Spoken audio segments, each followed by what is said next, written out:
and welcome to ELOSOFUMARTAKES. This is our 179th take, live from the Alec Bradley Lone Star Studios of Euless, Texas. I'm your host, Barry Duplessis, as always, and I'm so proud, so pleased, and so privileged to be with you all tonight. This is going to be a fantastic show, a show that we're running on all fumes for, but we are ready to go the absolute distance, well, as long as it needs to take, but not the distance. Before I get to wonderful introductions of my guest of honor this evening, let's thank the people that make this show possible. And that, of course, is our sponsors. Tonight's show is sponsored by Drew Estate.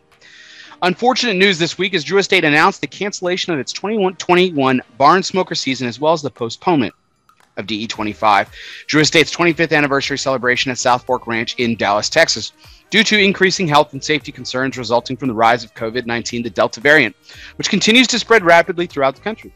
For the same reasons, effective August 14th, the Drew Estate personnel will no longer attend multi-vendor events, trade shows, and until further notice, they will not attend any Drew Estate in-store events in person, all of which they will seek to work with retail partners to hold virtually for the time being. The decision to suspend all in-person events is designed to ensure the safety of their team members, valued trade partners, and vendors alike, and of course the tens of thousands of consumers who attend their events nationwide as the best they can and apply to all events inside and outside of any size, including in-store events, multi-store events, multi-vendor events, trade shows, and experimental events. So the following events have been canceled for the remainder of 2021. Connecticut Barn Smoker DE25, Kentucky Barn Smoker, Florida Barn Smoker, all in-person participation multi-vendor, and all participation Drew Estate events.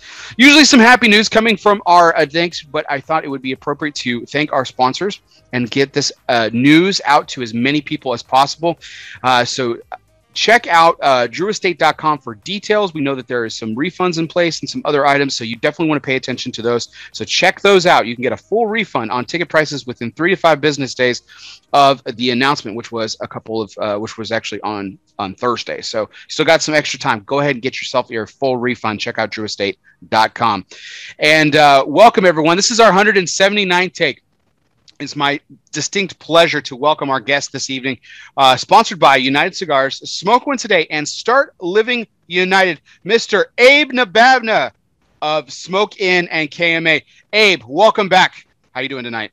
What's up, Bear? I am up. I am up. I am caffeinated. I am ready to go, sir. As are you. You had a late evening as well last night. We had a late evening. Yeah, we got the pleasure to see Dave Chappelle live. It was actually a pretty epic show. Probably one of the best shows I've seen in a long time. So it was very exciting. It was very exciting for my wife. During COVID, we actually started a bucket list. Just sitting around in the bedroom thinking, and on her side of the list was actually see a David Chappelle show. So that got to happen last night. We were 6 rows from the stage, like literally dead center in front of the mic. Oh, wow. Oh, yeah. And it was just a phenomenal show. He put on a great show, had a lot of everybody who was on the stage was great. The energy, they were so grateful to be performing. Mm-hmm. They're at it, they were just so happy to be in front of a crowd, and you could feel the genuineness and energy of their excitement to be back on a stage performing. So it was a late night. It was a good show, and I had an early morning, but it looks like it's going to be late nights and early mornings for probably the next month and a half, and then I'll probably get about a 30-day maybe normalcy break, and then we'll hit the ground running for TGS 2022. It seems like even though since the last time we talked, which we'll get into actually, funnily enough, here in a minute, about the first time I had you on my show, which was a little bit over a year ago, but actually almost 18 months at this point. But it seems like it really seems like you're kind of you're putting out fires, or you're getting in one thing, and then by the time you wrap up that thing, you're starting something all new altogether. Has that been your life for the last, 20 years now, since you started Smoke Inn, or has that kind of been a recent phenomenon where you're just kind of rolling into one big project after another? We have a very, very few and short periods of like what people would call like calmness or just going through the motions or routine business. But that's because we just constantly keep pushing the envelope. There's a crazy idea and it comes to us and we will attack it and try to make it happen. And I've been fortunate enough and blessed enough to be surrounded and be able to hire like-minded people who rise to those kind of challenges. And I'm not sure we'd function another way as well. Yeah, I mean, literally, I mean, as if the last Great Smoke wasn't, a challenge enough where we challenged ourselves this year to do it now live and virtual. It's hard enough doing it just live. It was hard enough doing it just virtual. And now we're going to do both. We got an advent calendar that I think when it hits the street, it's going to blow everybody away. And that's going to be coming out. Press release should be coming out September. It'll go on sale in October, but we've already leaked pictures of what the box looks like and what it's going to be. And then we have all the other projects that we work with companies like AJ Fernandez or Alec Bradley, and Pete and Steve Saka that we just keep things going. Very seldom are we doing something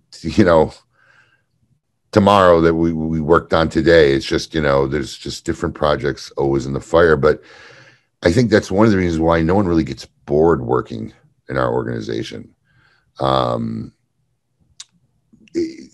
My guys get just as excited about stuff as I do, which is really a blessing, and it's a good team to have and a great way to work with people who can just get as excited as you are about something. Yeah, when you have people around you that are like fully invested in it's in something, and you're kind of all like marching towards the same goal, it not only makes the chaos easier, but it also makes it fun along the way. It also makes it enjoyable. So it sounds like while this has been kind of your MO the last few years, for as long as you can remember, with these few stretches of lulls, if you will.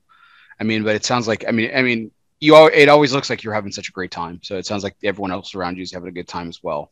And we really are, Bear. And honestly, it really is a testament to our friends and our patrons across the country, because, the stuff that we do, there's a lot of people that probably could do it, thought about doing it. And the profitability on a lot of these projects, it's there. But believe me when I tell you, a lot of times is most people will look at the effort of execution and what it takes, and they just say it's not worth it. And what really makes it worth it for our team is we're really blessed with a following that deeply appreciates the work that our team does. I mean, our customers will send the whole shop lunch. We've gotten care packages from Alaska and Kentucky and from our friends, all over the world. So we're blessed to have an audience, because if that wasn't the case, then we'd be doing it for nobody and nothing. So that being that we have such an awesome audience and following that really appreciates the hard work that we put into it, that's kind of really just makes it all worth it, and why we love doing what we do. I mean, that's just really what makes it worth it. I'm gonna take this question and kind of spearhead it into one of the major points here in just a second. But you have to have a really deep investment and vision for what you were wanting to do when you first started the Great Smoke, as an example. I mean, I've heard you say this on a number of occasions, and you may have even said it on my show the last time you were on. But it took you 2 or 3 years to actually make any kind of profit on it. I mean, you were losing money on it in the very beginning, but you saw what this could become. I tell you what, this advent calendar, when you see the box, you'll figure it. I mean, by the time we factor in the label and putting it together, we don't know how profitable it's going to be, if it will be profitable. But we don't do projects like that for profit. I mean, we're making 1,000 boxes. No one's getting rich on 1,000 boxes, but it's going to create an experience. And we've already learned from the packaging errors we've made and stuff like that, and innovative. But, when we do first-time projects like the Great Smoke this year, profitability is not our main concern. We've always been experience driven. The first 2 years, without a doubt, when we started doing the Great Smoke, we didn't make money the first 2 years. I think the third year we broke even or made a few bucks, which was a turning point. But But you know, I'm a firm believer when it comes to stuff like that, where you're trying to build something long term. If you're really worried about the dollar and the cents, and that's all you're looking at in the beginning, most of the time it won't have that endearing effect. Look, it's just like anything else. You have to invest in it. You know, you have to invest in what you're trying to create and build on it. And when you invest in something, yeah, sometimes it costs you money. But if you do it right and you create such an experience, which what we always try to do, where people would go home and tell 5 and 10 of their friends, and then they'd bring back 3 or 4 new people the following year. And this just kept perpetuating every year to the point where it went from like 300 to 3,000 people. And that's just been a philosophy that's worked with us, even in projects. You know, the advent calendar. It was a great idea. We were excited. We were trying to get it out last year. We were all proud of ourselves, thinking that we were the first people to think of it. And then as we went around asking manufacturers to participate, we found out, oh, you're doing one too, and you're doing one too. But that didn't bother us because we knew the vision that we had for making the box and the way we were doing it, that it was still going to blow people away. And, we put a lot of effort into this box. And by the time it's going to take our team to load up 25 individual drawers in this humidified box, it probably won't be that profitable of a project. But a 1,000 people or so are going to have one hell of an experience come this December. And that for us is worth it. Well, yeah, and it's like, what's going to happen is they're going to see this amazing project that you're talking about with like the advent calendar, and then they go and they purchase that. But if they're shopping online, for example, or can they purchase this in store as well? Will there be options to purchase? No, we're going to have some allocate. We're going to have some allocated for each individual store. We're going to allocate some online. And, it's 1,000 units. I mean, is it going to sell out? I'm pretty sure it will. I don't think it's going to fly like in 2 hours. But it'll go. And like I said, when it comes to stuff like this, we really just want to create this experience. For us, it's just another way to touch people's lives. And for us, that's kind of what's built our business, and my company from year one. So, I've always thought about how do we relate to the consumer in a more experienced fashion than it being about product.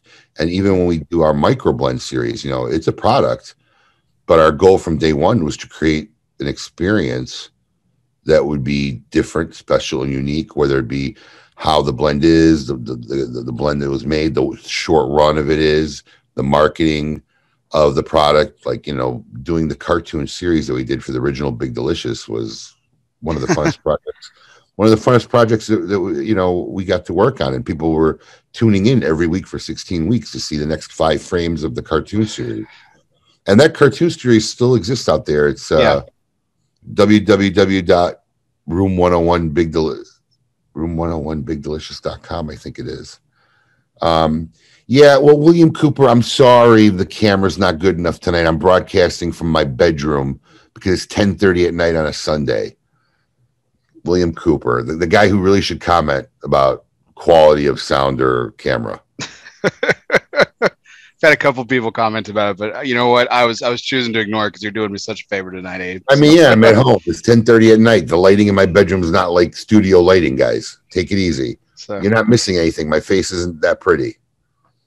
Yeah, but the audio is stellar. So there you go. The audio is stellar. Yeah, fantastic. Focus on the positives here, people. You get to hear every syllable that Abe utters, and that's really what you're tuning in for. So, but anyway, let's go ahead and dive into a couple of points there that I kind of want to drive me into tonight's major point, and so I want to go ahead and get started with that. And as always, our major point is brought to you by Protocol Cigars, Power of the P. Tonight's major point is brought to you by the people, cigar people, the people who know everything about a lifetime of service. Protocol Cigars is more than just pool parties and good times. Well, maybe it is. But behind the fun is a motivation for service, a motivation for giving back. From the original Protocol blend to the latest release in the Lawman series, Bass Reeves, Protocol has always been about honor, passion, and yes, the people. It's what their life's work has been and always will be. Power of the P, Protocol Cigars. So, Abe, going into a couple of the things that we've already kind of talked about, speaking about people here in a second and changing people's lives and everything. I want to kind of take a step back here. And, you know, we talked a little bit about your history the last time you were on our show, but if you could go back and look at the businessman that Abe Dababneh was in the late 90s when you started, are you exactly where you thought you would be? Or is there something you would tell that younger version of yourself so that it would be an easier road or a different road? You know, I'm not a believer in that. I think your road is your road. I think to have made it easier, to make it different, means you don't know where you would have ended up, and you wouldn't be here. And it doesn't necessarily mean you'll be in a better place.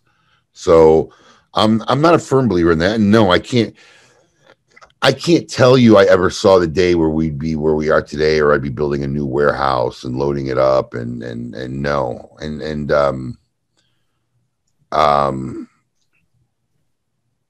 Yeah, I wish I could say I was that much of a visionary where I saw it coming. But we always, you know, somebody once told me, if you act really, really big, you'll get there one day. And I think that's what happened. I think, you know, we always had branded bags. We always, even when we had, I'm trying to get more light, so my camera's getting better. So now I have this, I turned the TV on, so now my face looks blue because there's a blue commercial. You can't pause your TV anymore now. Commercials come up if you pause the screen. Yeah, or and then screensavers too, you know. So. Yeah, so you can't even just have a simple like freeze frame without commercials coming on. So my face was turning blue. So I don't know if this improved the camera quality or not, but we, you know, even when we built the website, we built it so that it looked bigger, and people always just had this perception that we were much bigger than we really are. And that theory is shown true. You know, the standard that I always tried to use of what we wanted to be like is I looked at companies that were much bigger than ours, or companies that were doing things better, whether they were in our industry or not. And, you know, and like, you know, even like, you know, there's like a simple thing like, you know, right now I'm really agitated because, and it's been this way for a while, and we're changing our back end, so hopefully we'll solve it. But as a smoking patron, you can use, we have reward points. So a lot of our customers earn reward points, but we also have promo codes. We have promos that go on from time to time. And if you earn a reward money, it's like cash. So you can stack it on top of a promo code. And you have to enter one, I forget what it is, but it says on the page, enter one first and the other one second, which is really complex. So, you know, I go to a site, I shop at LA. I'm like, look, they got 2 sections there. Make it really simple. This is where you enter your promo code. This is where you enter, you know, it's a major national seller, you know, and this is where you enter a rewards points. Mm-hmm. Emulate that, you know, and the guys are working at that. And I think that's what I always did. I looked at people or businesses around me and what worked and what I liked as a consumer and what worked for me as a consumer. And that's just what we tried to do. And I think the saying that, you know, if you act big and appear big and, you know, present yourself to be big, eventually you'll get big. And I think that worked for us. You know, I can kind of see that, because I mean, for as long as I've known of you, you've always been big. But I think if we go back, like historically, like the first time that I heard about Smoke Inn and the first time I heard the name Abe Dababneh was probably around 2003, 2004, maybe 2005, mid 2000s. And I mean, and your business is what, quintupled, you know, 5, 6 times, 7 times over. New stores, bigger brands. Early 2000, yeah, it's grown a lot. Yeah. And so, but even then, that the persona that I saw in front, I mean, you've always been big. Bear, even now, like people will come in to visit from out of town, and you know, they go out the back door, they see our shipping area, and I'm like, yeah, this is where you do all our shipping from, and they're like, this is where you, yeah. This is where we do all our shipping from right now, you know? So, you know, and it's really funny too, is like, you know, if we did an event, like we had 20 or 30 ashtrays, or maybe even sometimes 12, and we'll say, okay, we'll just throw a promotion online. Anybody who buys a box, we'll give them a free ashtray. Some of these big box retailers, you know, these big box online sellers will call the manufacturer and complain. You know, why is Abe giving away? They think we're selling 200 boxes a day. It's like, dude, we got 20 ashtrays. It might last me a month. So, you know, even now, you know, the image is bigger, but we're all right with that. You know, our goal right now is just to provide the best experiences and the best service, you know, and good deals. And that just seems to be working for us. And honestly, you know, I'm really lucky because we have a great team. You know, I mean, you know, I'll crack and I'll joke about these guys, but they're, you know, the majority of our team is trying really hard. They're appreciating the growth. They're trying to grow with the company. And we're just excited about what's ahead for this year and next year. So you mentioned that you looked at a lot of companies back then to kind of emulate, in the sense of, you know, being very like, and, you know, delivering on customer service and stuff. Like, what were some of the earlier influences? You said even outside the industry. What were some of the influencing companies that you really gravitated toward that kind of shaped the model of what Smokin' is, even though you've obviously made it individual? I mean, it's hard to you know, remember all of them, but like, you know, if you look at the Great Smoke was inspired by, you know, cigar aficionados and the Big Smoke. Mm-hmm. And, you know, I remember going to many of the Big Smokes, and there was a period when we first had the first Great Smoke, there wasn't a, you know, Big Smoke in Florida for, I think at that point, 11 or 12 years. So, you know, that was the inspiration for something like that. Cigar Dave was kind of the inspiration for the radio show. Mm-hmm. Where we started it.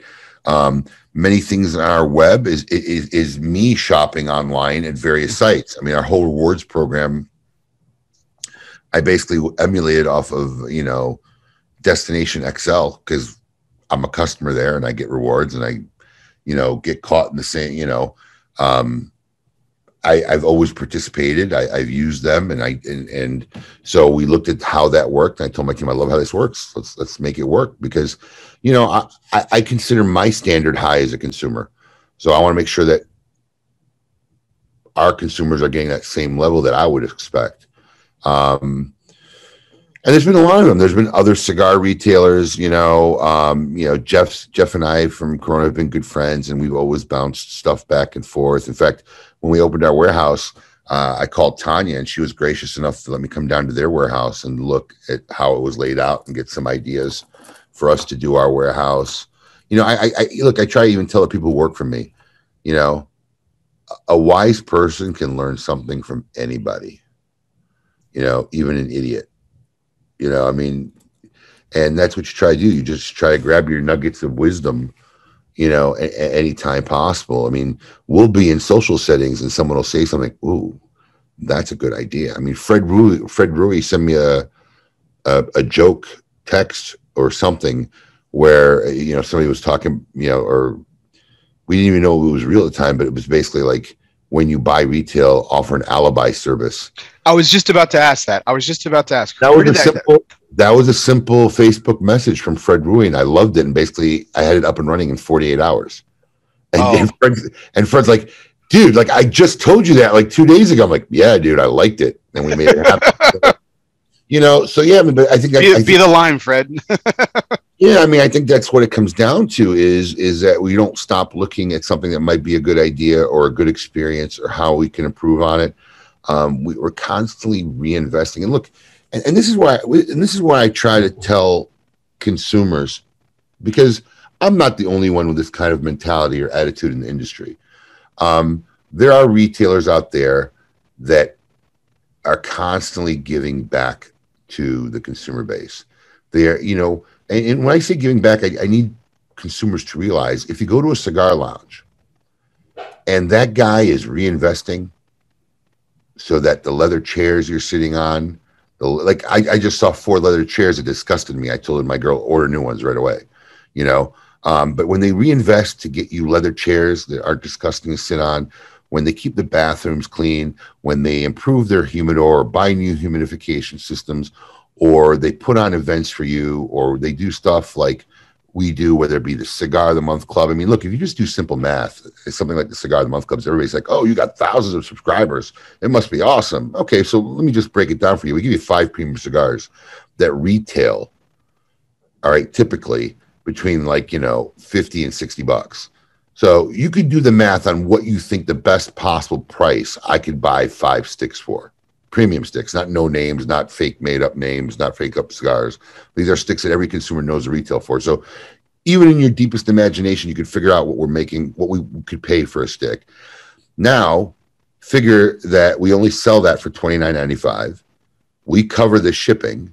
And now I'd like you to think at how many man hours it takes to pack up 2,000 5-packs. Mm-hmm. By how many people, when you factor in that labor. If anybody thinks that we're making money on Cigar of the Month, they're just not doing, they don't know how to do math or business savvy, but that's not what it's about.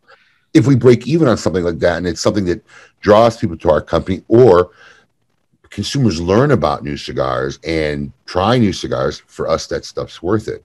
So, I got off on a tangent completely. I don't even know. I want to tie all this together because I think it was actually something I was going to say earlier and tie it into a personal story of my own. And then this kind of works with it too, honestly, Abe, which is the fact that, people come for these services and these events and all these things, these fun projects, if you will, these passion projects, if you want to put a title on it, I guess, that you've created over the years, and they remain customers for life. Well, that was my point. I was talking to the consumers, and look, I don't care if it's me or guys like Jay Davis or Ron, or any retailer who really you could see put together. Those are the guys you need to be spending money with, and those are the guys that consumers really should go out and support, because they're the ones who are giving back. I find a restaurant look, we went to the Hard Rock last night. We talked about it, saw Dave Chappelle, and we couldn't eat dinner anywhere in there. And we didn't even try to make a reservation because they had this whole lengthy process of getting COVID tested and getting this and that. And so we didn't know how long that process was going to take. So how do you make a reservation? So we couldn't eat anywhere. We actually had to go back to our car, valet, and go eat somewhere else and then come back for the show. And we found this quaint little restaurant. The father spoke staunch English with a staunch Italian accent. In fact, he was talking to all the other customers in Italian, literally talking to everybody in the room. He was running the front end of it, and his son was waiting, and his wife was in the back cooking. And it's it's a 50-minute drive, but I can't wait to load my kids in the car and drive back down there and take them to that restaurant. That guy made our experience so awesome, and you could just tell he cared about every single person. That his son sat me and my wife at a table, and I'm a big dude, so a table for two, I'm like two people alone, right? So he saw that right away. He's like, "Oh no, come on, move to a bigger table." I said, that's where I want to spend my money. Right. Mm-hmm. So as a consumer, for you guys who just want to go out there and buy something for the cheapest price possible, I see these 5-packs they bought where, and they're smoking by themselves. Right? Learn who you're spending money with, because there's a lot of great retailers out there, and they really are, because I know them and I meet them, who really put the effort we do. And maybe they don't have the reach we do, and it doesn't get out there as much as we do, or they don't have an online business. But these are retailers who really strive to reinvest in the company for their patrons, right? And as consumers, that's who you should be spending your money with, because they're giving it back in some form or fashion, where other people are just finding ways to take as much money from you as possible. Well, and that's what I was kind of saying. Like when people were going to the first Great Smoke, like you said, they were bringing back, one or two other people, or a guy in the chat earlier, Walt, he says he tries to bring several people. He says over the years he's gotten 10 individuals to come with him to the Great Smoke, and I tie this into a personal story. Abe, you helped me out a couple weeks ago. I thought you had a bad idea. You talked me out of something. You talked me out of something that would have made you money, and I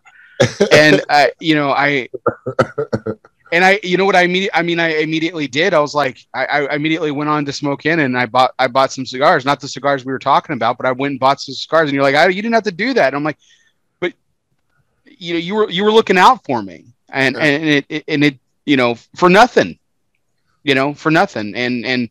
and you still, and in your world, you were doing the right thing. And I appreciated it on all accounts. So it's just like you said, those are the people that I want to, that we want to spend money with. There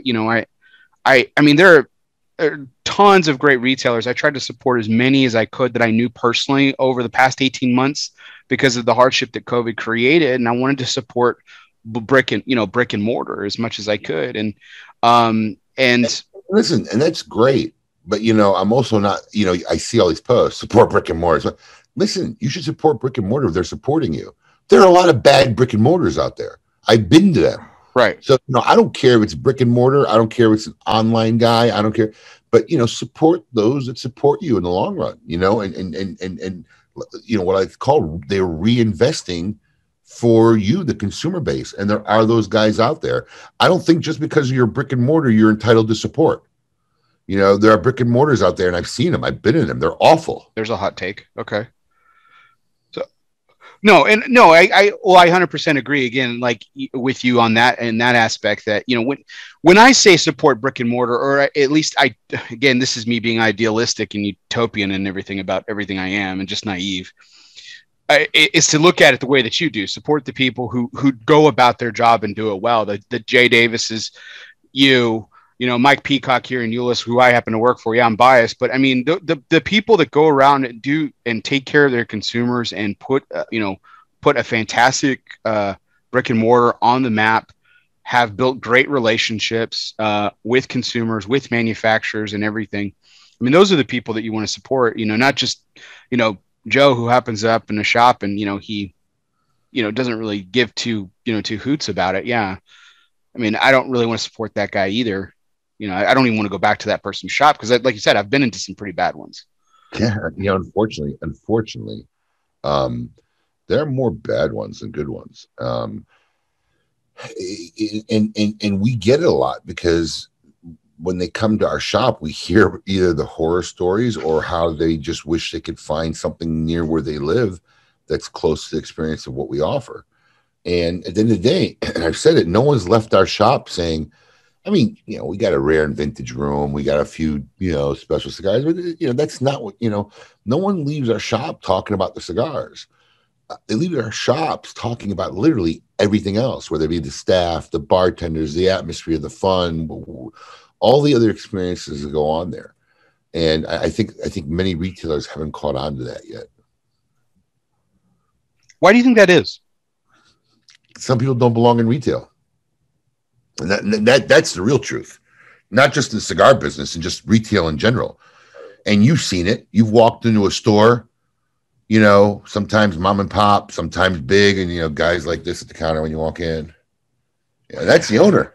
I mean, you've seen it. Some people don't understand how much you have to give of yourself to really be in the retail game. I was bred into it. I had a really fun experience doing a little documentary with my father on a project that we have coming out later this year.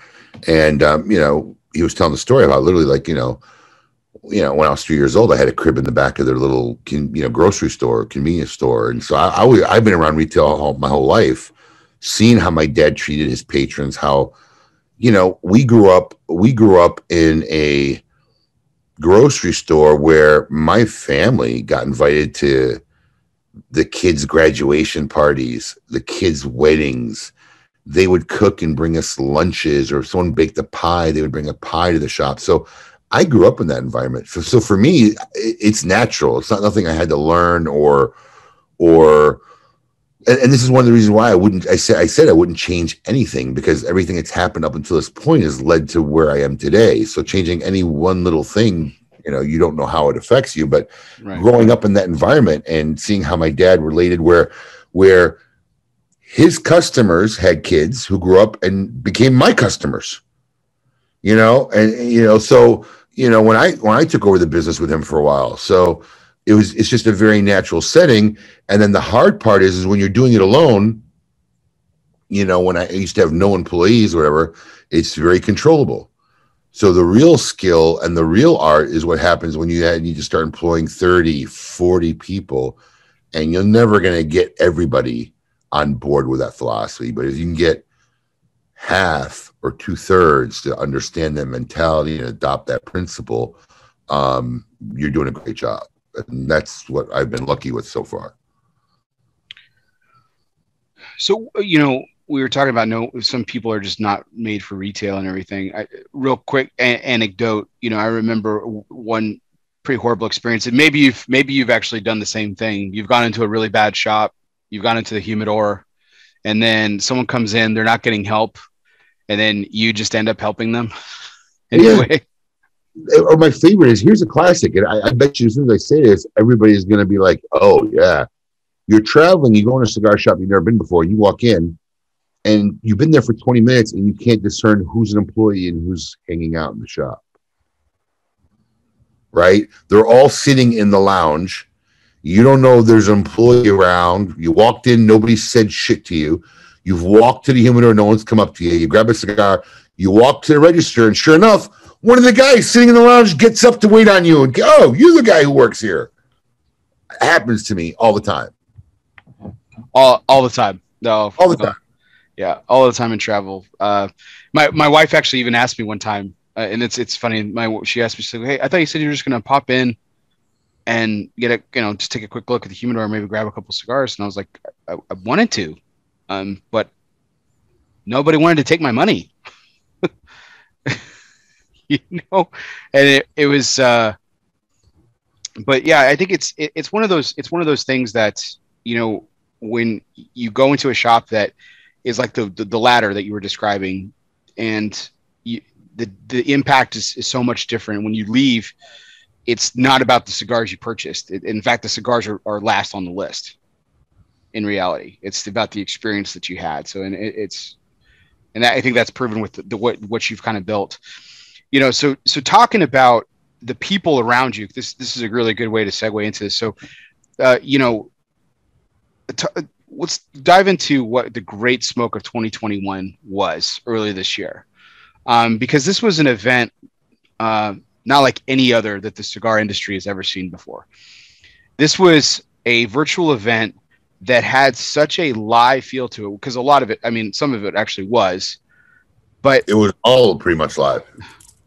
Right. I mean, but the people tuning into it were, I mean, it was a virtual experience for a lot of folks that were tuning into it as well. And I mean, it was all the great parts of late night television, and all the great parts of cigar podcasting, and all the great parts of a live cigar event in one of your stores.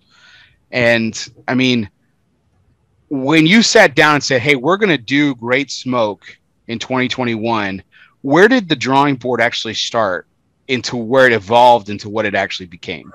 Honestly, like many of our ideas, it came out like a crazy idea, because we were poised in the situation is, do we want to cancel the event of our 15th year? Sometimes knowing what you won't do will help get you to what you want, where you end up wanting to do. Because what I knew I didn't want to do, I didn't want to do the event the way I saw a few other people do it. And, there's no reason to mention any names, but, there were a couple other multi-vendor events that got canceled, and they did their virtual event. And I'm like, yeah, if I have to do it like that, I just won't do it. Because for me, that wasn't an event. What that was is we sold the package, and then we all got on Zoom and talked for a few hours. That's not an event. Mm-hmm. So I knew that was not going to be an option. So there was literally, I think, 4 of us, might have been 5, and we were just brainstorming, what can we do? What can we do if we don't do the Great Smoke? If we do a virtual event, how can we do a virtual event where it will not be like any other one done? And then I came out with the idea. I said, wouldn't it be great if we could do like a 7-8 hour like telecast, like a telethon thing?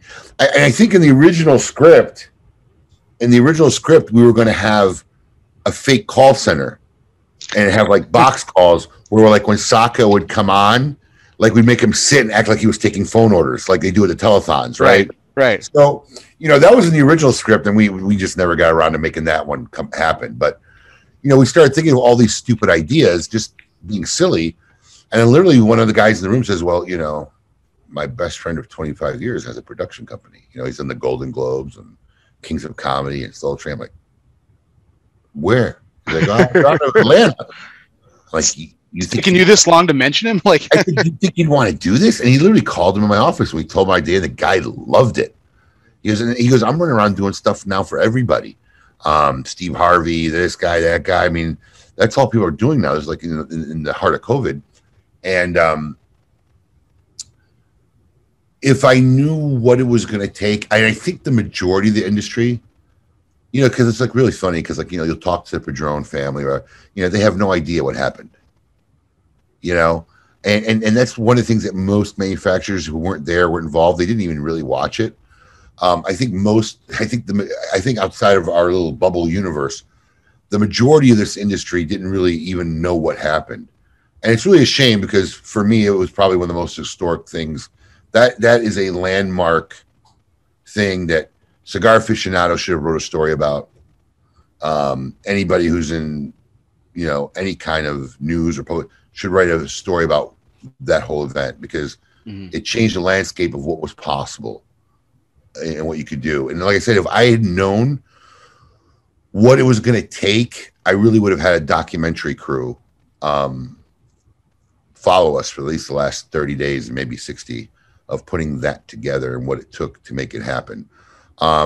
And, you know, I really don't care that a lot of the industry didn't acknowledge it or talk about it. All I know is we touched a few thousand people's lives at a time where they felt detached, that they couldn't be functional, they couldn't feel connected to other people who share their passion. And for a Saturday afternoon, we made that magic happen.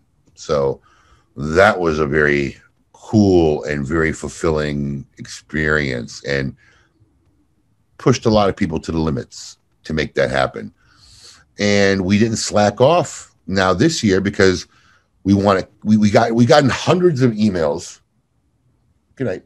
We got hundreds of emails from consumers who said, look, we can't afford to fly out and we can't take time off. So this was amazing. It was the first time we were able to participate in an event like this. Please, you know, don't stop doing it virtual. So I would never have an intention of not doing it physically because I always believe that physical is just the ultimate experience, being there in person. But I heard those emails and I said, well, you know what? We're going to find a way, logistics wise, to do both this year, which kind of makes it more complicated because now I got to tie the timing down of what's going on in the studio with the timing down of what's going on, you know, 100 yards away. But we'll make it happen. And we basically got everything kind of figured out logistically except one part of how we're going to do it. But we have time and I got faith we'll figure out a way to iron it out. But yeah, we're going to, in 2022, the last luau, it's going to be Hawaiian themed. And we're going to go over the top and we're going to, you know, this is going to be our first physical one after the break. And we're going to make sure that people will be talking about it once again for months and months after the experience is over. And for those people who can't come down physically, we're going to provide them one hell of an experience virtually this year. So that's our goal. Well, Coop's at it again in the chat. He's calling for you to do the documentary this year around. I think it would be a great opportunity, seeing that you're capitalizing on last year's pioneering success, and then you're adding to it. You're not resting on your laurels. You never. It seems like you never do. You know what? We just might. We just. You know, it's really. Yeah, we might. It's funny because we're talking about bucket list items, and one of my bucket list items was to do a stand-up routine, comedy. And then somebody was busting on my, because we talked on KMA this week about, you know, if you had to do one thing in your life other than what you do now as a career, what would it be in wine? I've always said for many years I'd be a director because I have a great affinity for movies and shows ever since I was a young child. After watching David Chappelle last night, I said, you know what? I think I changed that now after all these years. I'd rather be a comedian because it just seems like comedians could say whatever they want. They could be as honest as they want, probably speak their real truths. And they're comedians where the same, and the funny thing is the same people, I'm looking at the audience where if any other person would be saying what was being said right now, it'd become like the biggest offensive thing ever. They're laughing, they're having a great time, and they're paying top dollar for it. So in my opinion, you know, comedians got it made. So that was my joke. And I said something like that. So now they're convincing me to do my first live stand-up performance ever. Ooh, challenging. Yes, during the Great Smoke. So I got that. I got Coop wanting me to do a documentary. But yeah, man. I mean, and I'm the kind of guy when you say stuff like that, the wheels already start turning about how we can make that happen, which is kind of not always good because then I end up spinning like 40 plates at the same time. So you know, you just got to be careful because you don't want any of those plates to fall and break. But I think they're all doable. Well, again, not to blow too much smoke up at you, but I mean, I've always found, in all the times I've watched KMA and in our individual conversations as well, like I've always found you to be really humorous to begin with. Now, a stand-up comedy set is totally different from being just funny off the cuff. Like it's a different skill set. But knowing you as I do, I mean, you would study the craft relentlessly. You would put together one hell of a bit. So I'm in the camp. I say a lot of funny shit. So now I've started a thing in my phone where I'm going to try to keep track of all the funny shit I say.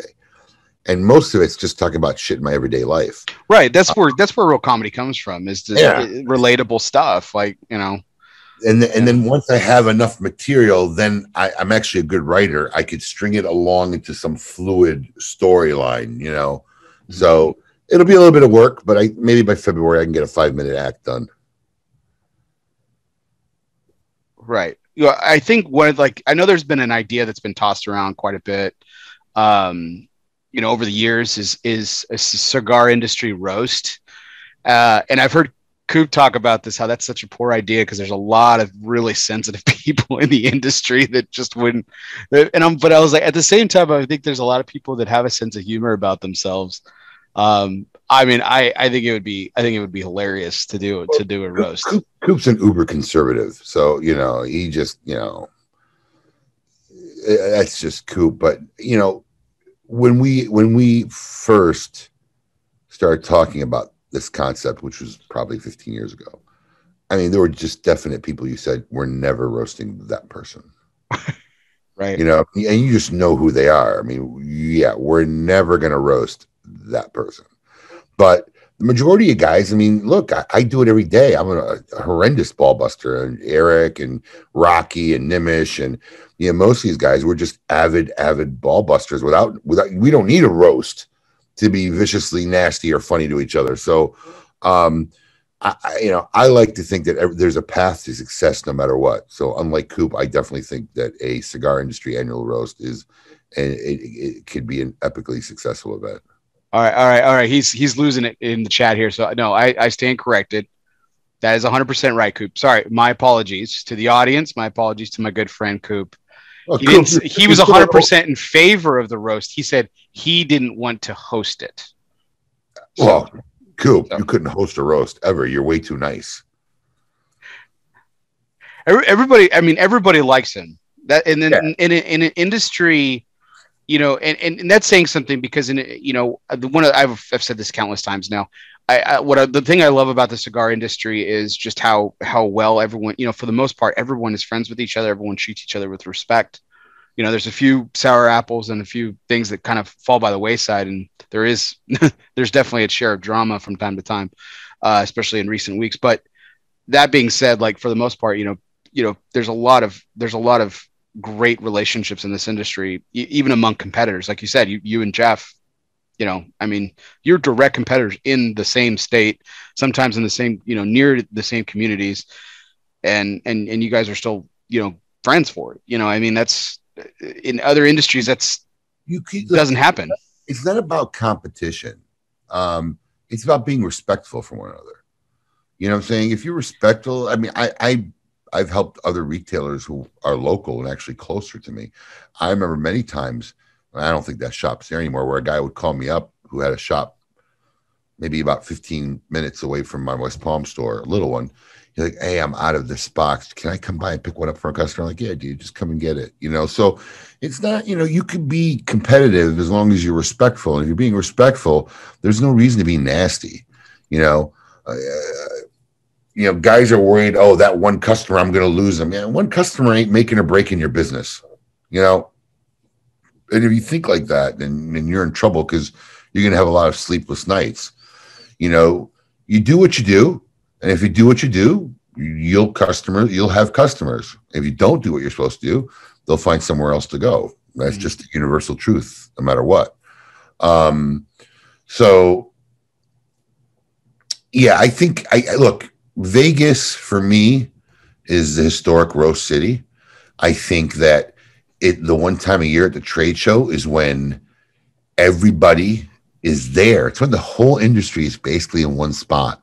So I think to end a trade show with an annual roast hosted by a professional comedian who specializes in roasting, and honestly, if you really want some epic success on this, you have to mend whatever relationship that doesn't exist anymore between the PCA and Cigar Aficionado. When I first got in this industry, Cigar Aficionado had a huge presence every trade show. They're non-existent now. I don't even think they go anymore. And an organization like Cigar Aficionado for a roast for this industry is imperative. They have the ability to get the star power, get behind it, make it, more of an epic gala annual looked at event. And I think it's imperative to make sure that that organization would be involved. But yeah, I think an annual roast, I've been saying it now for a decade and a half, an annual cigar industry roast done right, hosted right in Vegas, with the right people involved, could become one of the most monumental events ever for our industry that people would look forward to annually, that could include not just industry people, but open the door to ticket sales for consumers.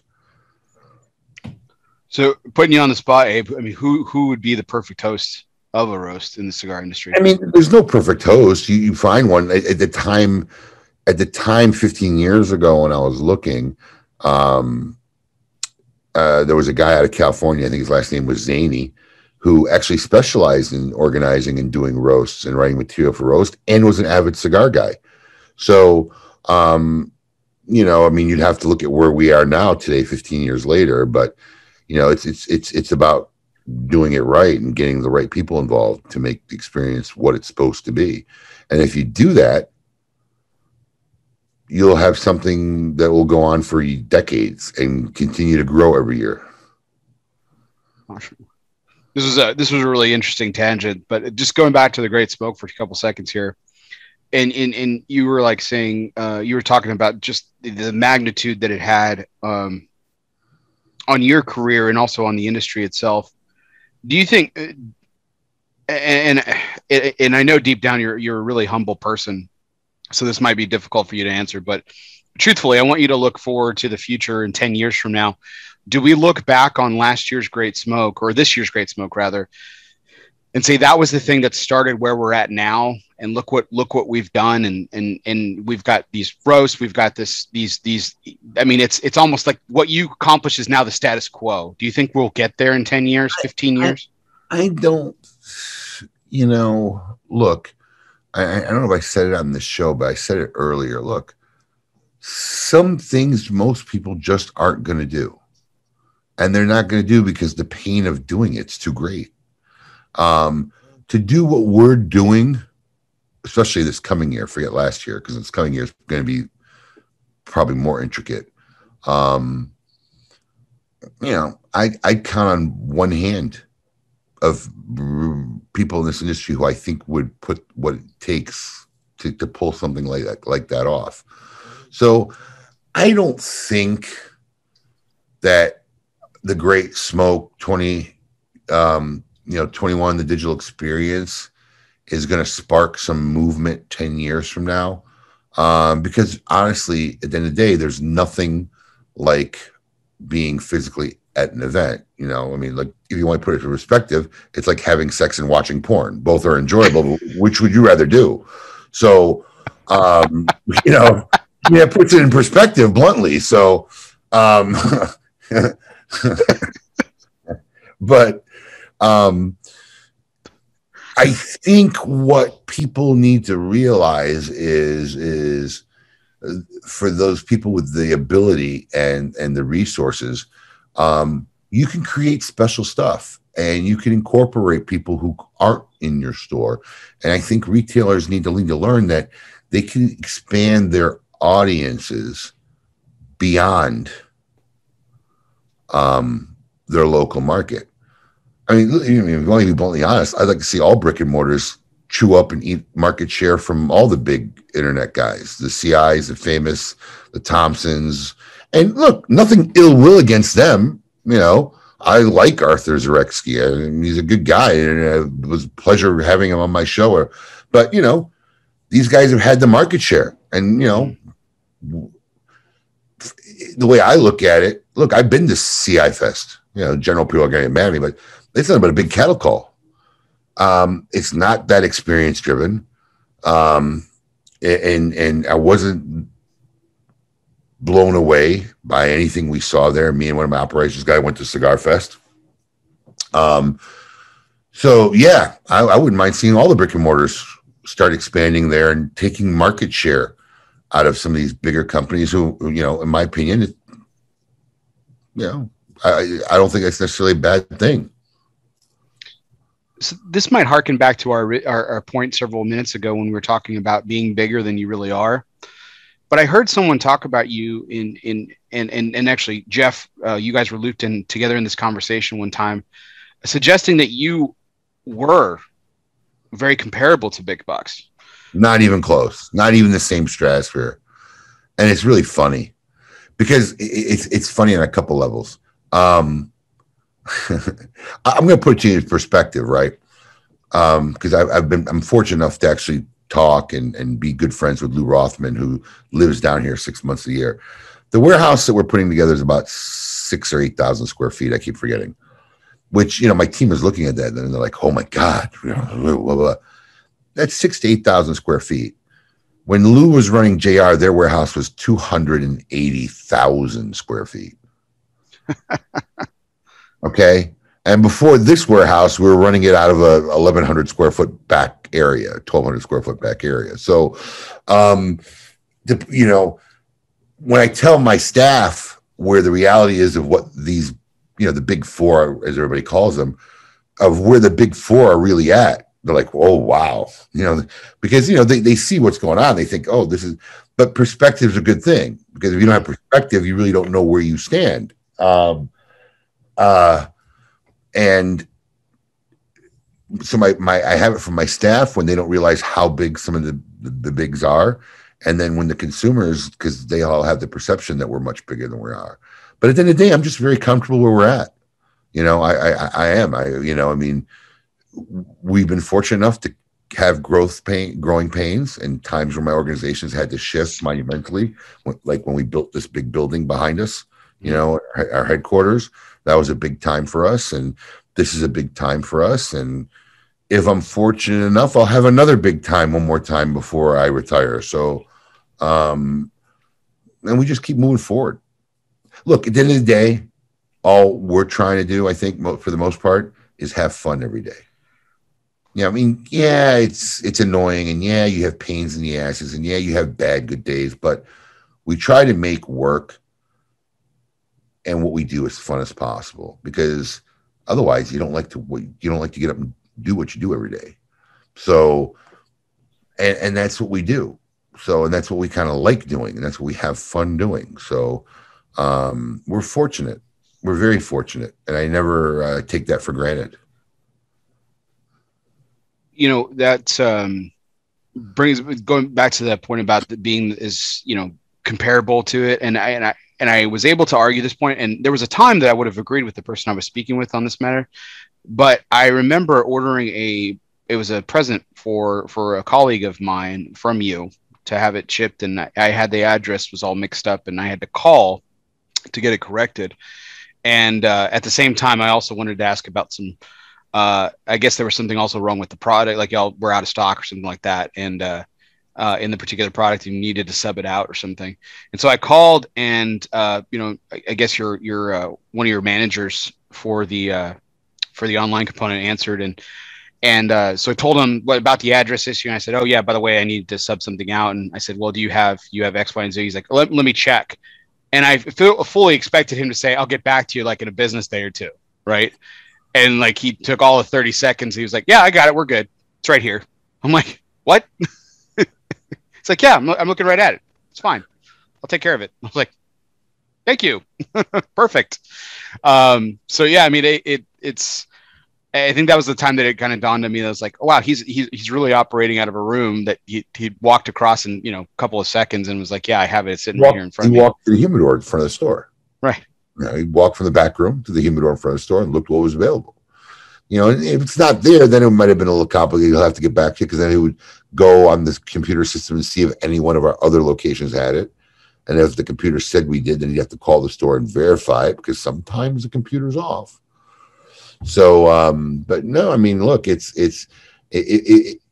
what I've been really good at is making use of every inch of space and resources throughout my career. If you looked at what we used to ship out of before Boynton Beach, it was even more ridiculous. So I've always found a way to make the best use of whatever space we had, optimize it, and been really good at finding quality people, and not just finding quality people, but figuring out what their best talents are. Because there's always somebody better at something than something else, and I'll know that. Like, no, let him call. I want him calling the customers regarding that problem, not, you know, or even just simple like graphic projects. You know, we have two graphic designers, and I'm like, no, give that project to this one, because he'll get it right away and he'll be better at it. That's not that guy's cup of tea. So I think that's part of leadership and what makes good leaders, and which ultimately gives you a quicker path to success. Another, again, because it's proof that you do this for a living. Another brilliant segue into tonight's next topic too, which of course is you were talking about leadership, and we were talking about, you know, in recent weeks we were just at PCA 2021, which was the industry's first official event, in person, rather large in-person event. Of course, TPE was hosted about 6 weeks prior, but for where it was considerably and probably 100% focused on premium cigars, is the way I'm characterizing it. And I'm eager to get this was the first time you've attended in a number of years. And so I'm eager to get your impression, your first impression when you walked in after, what was it? Has it been 6 or 7 years, or has it been that long? Honestly, I couldn't tell you. Okay. The ongoing joke was everybody kept coming to me, hey, is this your first trade show? So that was fun. That was the ongoing joke of the trade show this year. You've been to several, because you were even you're a former board member too. So, I mean, let's not forget that. But after the whatever year hiatus it's been, you walk into this year's trade show. We all knew it was going to look different. What was that first impression that you had when you walked through the door for the first time in, however many years? It was a little heartbreaking, to be honest with you. It was a sad state to look at what the show has become from when I first got in the industry. Some of it's to blame. Some of it's just the evolution of the trade show in general across all industries. But yeah, it was sad. Honestly, it was a pittance of what it used to be. A lot of guys even curtailed it more in lowering the size of their booths.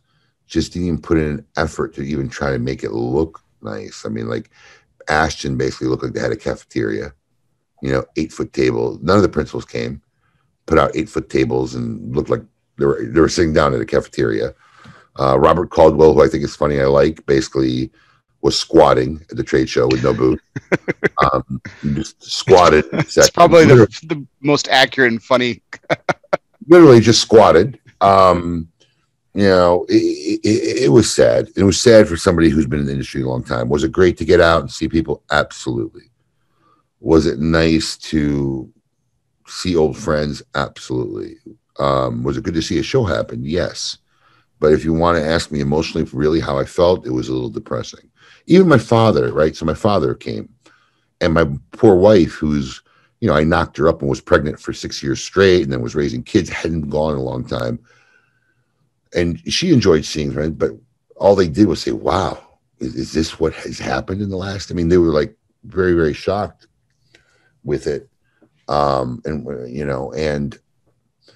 the trade show has to change. And I think anybody who watched the Developing Palate show that was 3.5 hours plus long, there were some good commentary there and what it should change to. But that change requires, look, here's the reality. That kind of change requires dictatorship, right?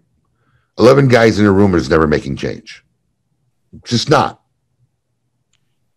Well, we talked, I mentioned your hiatus, which has been a number of years and stuff. And one of the comments that you made on that show, speaking of the Developing Ballots post game, which is one of my favorite shows, to listen to. I really missed it last year, it not being there. But one of the things I heard you say, actually couple of times you tried to make this point, which was, that it's the way that leadership is designed. Yes, we have a couple of new board members every couple of years. Like we've gotten three great ones this year. In my opinion, I personally know two of them, and I think they're going to be great additions. But you said that basically the way that it's organized and constructed is that it's basically been the same people running it for 2 decades plus. It's been very incestuous. Look, these are my friends, so I don't know who's going to hear it or not, but it's the truth regardless. It's been a very incestuous between people who've basically run this industry for 2 decades, a minimum decade and a half plus, right? It's been the same handful of people who've done the TAA, who've done the PCA, IPCPR, and I'm just going to say it. These aren't a good slice of. They're not. The majority of them, I can't say all of them, point break it down, but the majority of this group of people who's been controlling our industry is not the slice of the representation of the innovators of who are leading the way in this industry. And it's problematic. And then to do something major, to do something great, I'm just telling you, you're never going to get 11 people to listen, man. I got one wife and we can't make decisions sometimes. That's the reality. I mean, you want to talk about we can't make a dinner decision half the time. That's every married couple in the history. Right. So now you got 11 people in a room. So, and the problem is that for the most part, and I don't think it's changed since I've been on the board, the guy who they hire and pay good money to is not anything but a task executor. So these 11 people control and make decisions, and they expect this one guy to do it, which is problematic. They should hire somebody with vision, pay him to do a job. That guy's smart enough, he'll figure out what's best in the industry, and if he sucks, you fire him. But 11 people, see that's why the roast never happened when we were trying to make it happen 15 years ago. Because you couldn't get 11 people to agree. And then when a few of us fought and got 11 people to say, okay, well, let's try this. Then at that time, it was Bill Spann was the president or the director, whatever you call him. He went and wanted to get everybody's opinions from the manufacturers. And I'm like, are you kidding me? They're all gonna tell you something different. Just say, look, we're implementing a roast. This is what we're gonna do. You sell tickets, you put it together. It's a party. They'll want to be involved. They're all in Vegas. We all want to be at a party. So then every guy had a different opinion on which day was best, and whether it be the first day or the last day or how it would impact them the least. And it's just tough to get stuff done when you operate in that kind of a format. We mentioned very early on, I think it was even before the show even officially started, how, our friend Jay Davis is now a newest board member on PCA. And you said you put the moniker of positive. I like to call him the blossom. He's blossoming. He's like a blossom in a field right now. Hopefully he'll survive 3 years. What I've heard from Jay so far is that, he's fully admitting to things that anyone who's been involved in the industry in any kind of capacity has known for years, that the trade show isn't what it needs to be, that it's failed in a lot of ways, that it needs to be better. It needs to be drastically improved in a lot of ways. Or maybe it even needs to cease to exist in the way that we know it, as much as heartbreaking as in my opinion, the PCA probably is shot the way it exists. You need to incorporate something else. or just figure out how to incorporate a smaller version of a show around another major activity. Like we mentioned during the Developing Palate show, we think a celebration festival that incorporates retailers and manufacturers over the course of 2 to 3 days, incorporated with some mini trade thing, would probably be good. There's some hybrid there that exists, right? And I'm not here to solve everybody's problems, but there's a hybrid there that exists. But the structure of the way the board is run has to come to an end. Because, I know you mentioned, there's 1 or 2 guys that are coming out there. No, it doesn't mean shit. Because the executive board is what dictates what happens. It's half the voting power. So you have this executive board, which are the same 5 or 6 people that reign over a decade or 12 years or whatever it is. So guys like me or guys like Jay, we come on for 3 years, we get kicked out, we're done. We go out to pasture. What change do you think happened? So and the executive board, because they're the majority or at least half of the voting power, they pick the next guy who becomes in the next line of succession, and they typically will pick the guy who's most like-minded with them. So it just perpetuates an ongoing stagnant mentality. So if you're going to perpetuate ongoing stagnant mentality, because that executive board don't want guys who are going to talk out or cause problems or make big, they don't want that. I mean, nobody wants. They just want the peaceful, fun, happy, stuff. And if they're controlling, if they have 5 out of 11 votes or 5 out of 10 votes, it picks the next guy to become secretary, treasurer, vice president, president, ex officio, whatever the whole slate of it is. They're picking like-minded guys. So the guys who get on for 3 years and get off don't have much of an impact when you're looking at the organism and how it survives and thrives.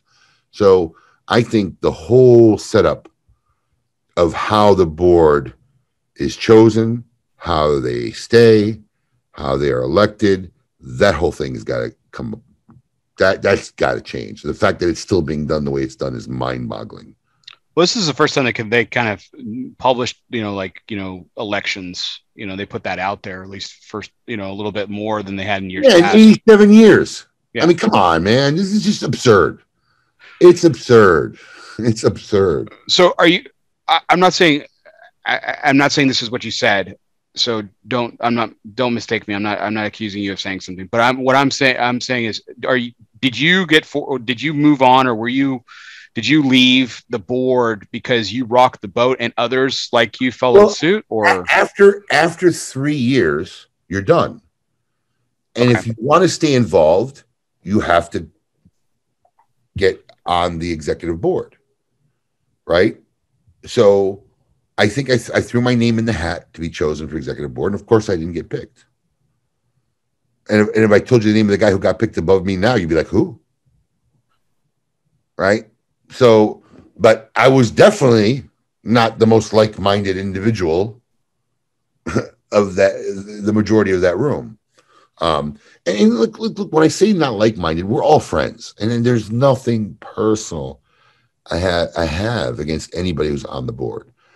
To be on the board, and I'll repeat it again, this is a volunteer job. No one's getting paid for it. It's time-consuming. It's a thankless job, because pretty much no matter what they do, they end up, it gets criticized or it's not good enough, which is more of a reason why you can't have a stagnant mentality or philosophy that's able to sit there for a decade plus years. I mean, it makes no sense. Why, if you get elected as secretary, does that mean you automatically become president? Is it the same qualifications to be secretary as to be president of the board? But that's the structure. It was made up many years ago, so the same group of people could control the power of the board, and nothing's changed in all these years. They've structured it back in the day so that they were able to keep the power within a small group, even with an 11-person board, and it hasn't changed. They may not be as deliberate as the people who first created this whole thing, but there's without a doubt a process that creates stagnant mentality, because you're naturally geared toward people who you have like-minded ideas with and not butting heads with all the time. So when it comes down, he's a good guy and he's been good on the board. Yeah, I'm voting for this guy, and that's what happens. So it may not be done on purpose or this big conspiracy thing. I think it's just a natural tendency of how human nature works. And you end up having basically a stagnant mentality for a decade plus years. And how is that good for anything? So let me ask this this fantasy football type question here, Abe. If tomorrow the PCA board came to you and said, Abe, given your track record and your success with events like the Great Smoke and what you've done with your own business and everything, and they said, we're going to hand over the keys to the kingdom here. Abe, you can do whatever you want for the next 12 months to create the trade show however you envision it and everything like that. They can't say no. It's like yes day. Abe has all the power. Like you said, dictatorship. You're given the dictatorship for 12 months. Do you think you could change the way the PCA trade show is and make it a success in that short amount of time? Do you think you could do enough to where it would impact for the greater future of the PCA? Yeah, I do. Listen, I'd be a loser if I said I didn't think so. So yeah, I do. I mean, I don't think it's possible to say no. I don't think I could do it there, Bear. But yeah, I do, and I honestly do, and that's the mentality that sometimes gets me in over my head, which makes me have to work 4 or 5 nights, 24 hours a day. But at the end of the day, that's what it takes. That's what it takes. Now they have resources. They can hire people. Look, it just depends what you want to do. Do I think so? I mean, look, if I didn't have to focus on all the stuff doing my job, could I do it? Yeah. But you want to know what? They got a guy they pay there who's the CEO, who's, the president, not the president, the CEO of the organization, who that's his full-time job. Give this guy guidance and let him run. Give this guy guidance on what you want accomplished. I hired an event planner last year because we thought we were going to have a physical Great Smoke, and she ended up being great helping us with the digital one. But she is so biting at the chop. She just sent me, it's a Sunday, she sent me quotes on stuff, on ideas that we had. Yeah, I told her to go run wild. I felt like I unleashed a rabid pit bull on the world. I mean, she's like out there running wild and sending me quotes, and I'm not physically running around working on the Great Smoke stuff now, but I'm in the background directing. It's air traffic controlling, But you got this guy, let him run with it. So yeah, do I think I could make something successful? Yeah. Do I think I sure. And with the following of the retailers across the country, whatever, I even think I can make it profitable. Sorry. You can also try spelling it. That's Siri. Siri thought I was talking to her. But yeah, I even think I can make it profitable because there's so much news about the PCA on the consumer and the retailer and the industry level. It won't be hard to get an audience. If you can get an audience, and that's where the profitability lies in. When you're starting something like the Great Smoke and only like 250 people or 300 people show up, it's, you got a limited number. But yeah, if you ask me, I'd say yeah. And I don't think I'm being that arrogant about it. I just need to have the right team and have the right people. And I think I can air traffic control it to success, and eventually have to put in some hard ground time. So this is a tall order, this next question, but what would be the first thing you would change in your dictatorship? What's the first thing you would do? Well, the first thing I would do is restructure how the board is elected and how it's done and how elections are done. You need to set it up in a way that innovative. Look, how do you know? Look, just think about it. How do you know who's going to be industry leaders and innovators 15 years from now? There are guys who aren't even in the business yet who 15 years from now may be one of the top guys in the country. Right. But you don't make room for those guys. I think you have to find a way to structure it. I don't think you need 11 people. I think if you want look, I don't have all the answers, and you're asking me something I really haven't spent like hours dwelling on. Right. I realize I'm putting you on the spot. I'm busy with my own problem, but just to bare line fishbone something, I would say, look, if you want any kind of trade show component out of any of this new hybrid thing, where you have a smaller little trade show day, maybe it's just not a whole day or something to highlight something, where you got to have the manufacturers, because without manufacturers, there is no trade show in any kind of its current format. So, I think the board should be 6 people. Okay. It should be small manufacturer, medium manufacturer, major manufacturer. It should be made of 6 retailers. Small retailer, medium retailer, big retailer, and 6 people. That's all you need. That should be the board. And, I don't know why you need to have an executive board. You have look, I was president of the board of Sindicato. I had no more power or rights than anybody else, In fact, there was a vote one time, and literally it was 10 votes to 1. I was the one. All of them voted against me. Literally.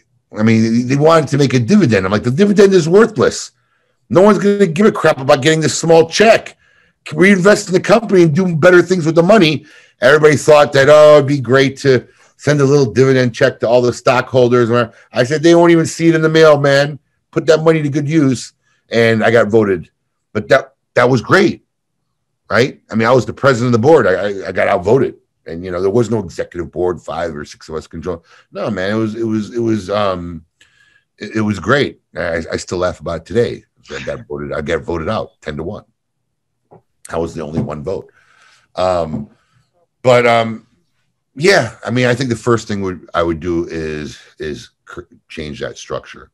And I think you need to, if you're going to hire somebody like a Scott Pierce or anybody else in that position, you need to, if you're hiring the right person who has a vision, understands the future and the current problems of how things are, listen to that guy. If that guy doesn't have good visionary, if he has good vision of what needs to be accomplished, then work with him, help him do it, let him go run with it. If he doesn't have good ideas, then he's not your guy. It's that simple. But, in a fishbone thing, I think that's the best place to start, restructuring how for future generations, how this group of people who are helping mold and create what's going to happen, how that's chosen and how that's run.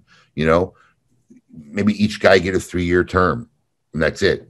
I don't think anybody should really last more than 3 years on a board. You can get voted back in later if you want or whatever, but you should come off in 3 years. Do your 3-year stint, and everybody rotates so that not like the whole board's coming off at the end of 3 years, so it's staggered. But yeah, I mean, in a nutshell, I think those little things to start are big. So on this, in the subject of this year's trade show, I think I know the answer, but I don't want to speak for you. Why did you choose to attend this year? And were you ultimately, although you were disappointed and with the way that it looked and everything when you first got there, were you glad that you attended? So I was planning on going to 2020 mostly out of solidarity, right? The big 4 pulling out of the trade show should have never happened. And I knew it was going to have a big impact. So I thought it was very important for me to show up in 2020, which didn't happen.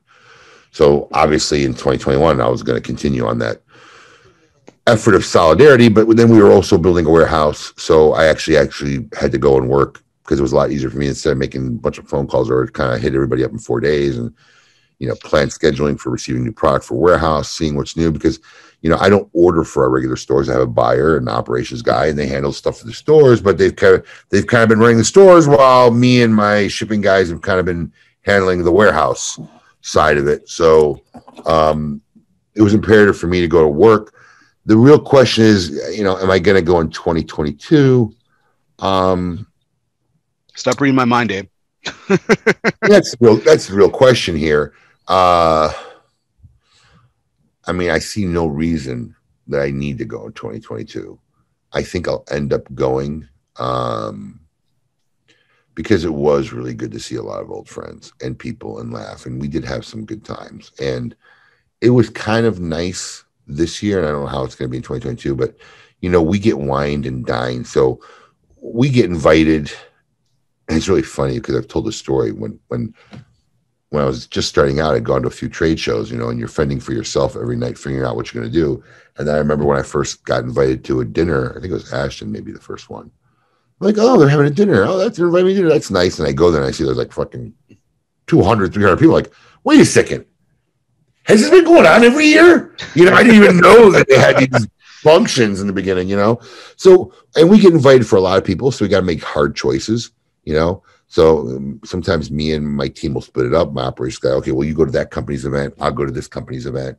And the nighttime becomes part of a job, right? Figuring out where you're going to go, you know, where you're going to pay your respects to. We don't want to not go to that company's event. So it was kind of nice that nobody did shit formally this year because your nighttime was really, really your nighttime. And you got to go out with friends and just relax. And I remember we had a great dinner, my family, Steve Saka and his wife, and Jeff and Tanya from Corona.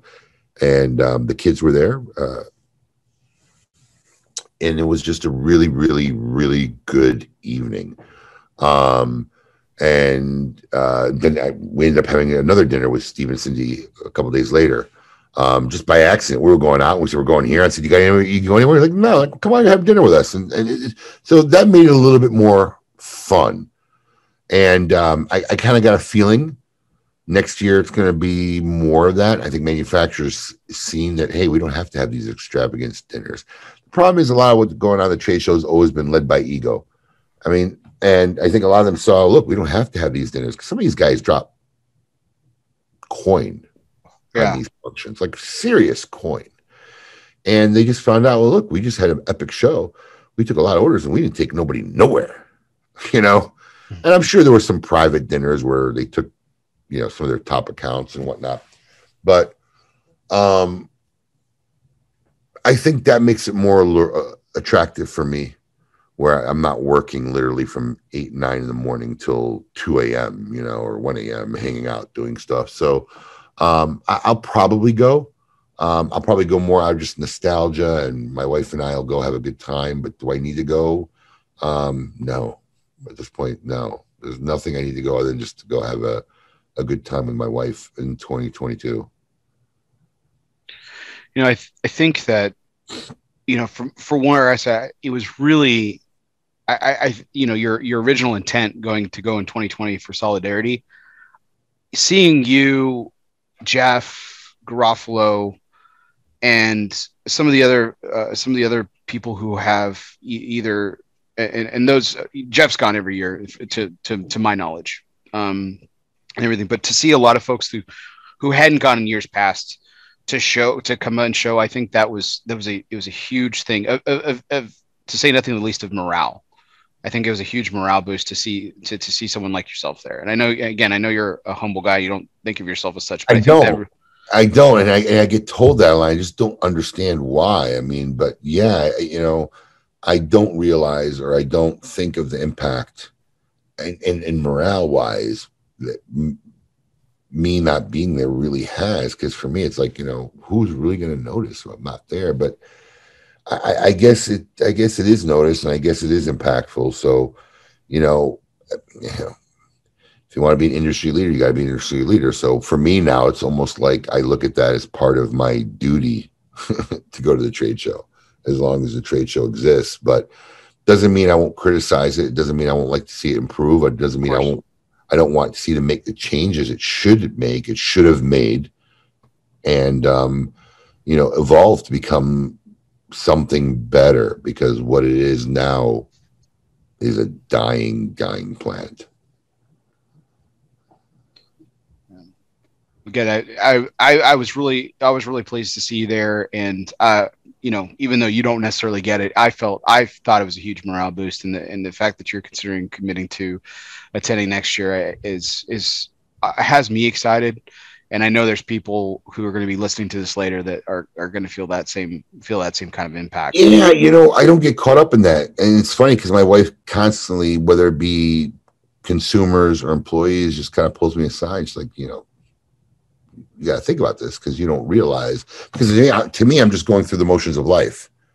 You know, I look at, you know, I got a lot going on. My kids are home for summer. this just doesn't weigh in practically in my life right now, and not really stopping to think of how it really might affect the industry. Because, I think when you grow like you do is, look, sometimes you really forget where you are, and especially early on in the middle years, like I didn't even realize how my business changed in the landscape and how everybody else was viewing me as a company. To me, in my head, I was still at like 900 square foot store, who wasn't getting invited to dinners in Vegas. I mean, literally. So, Right. If you're not a real egotistical person, you don't stop to think about stuff like that.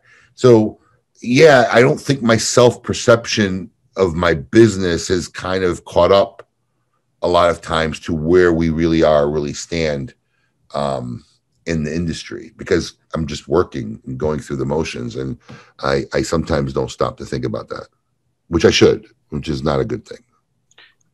But while you've been building this incredible, and I'll call it an empire, because it kind of is, and again, that I know that probably just rubs you the wrong way, but again, what you've built in your career, Abe, has impacted the way that others do business. The good retailers that we were talking about earlier, they've seen the things that you've done, and they've been influenced by you, and that's what makes them good retailers. That's what makes manufacturers want to be better, because they want to partner with good people like you.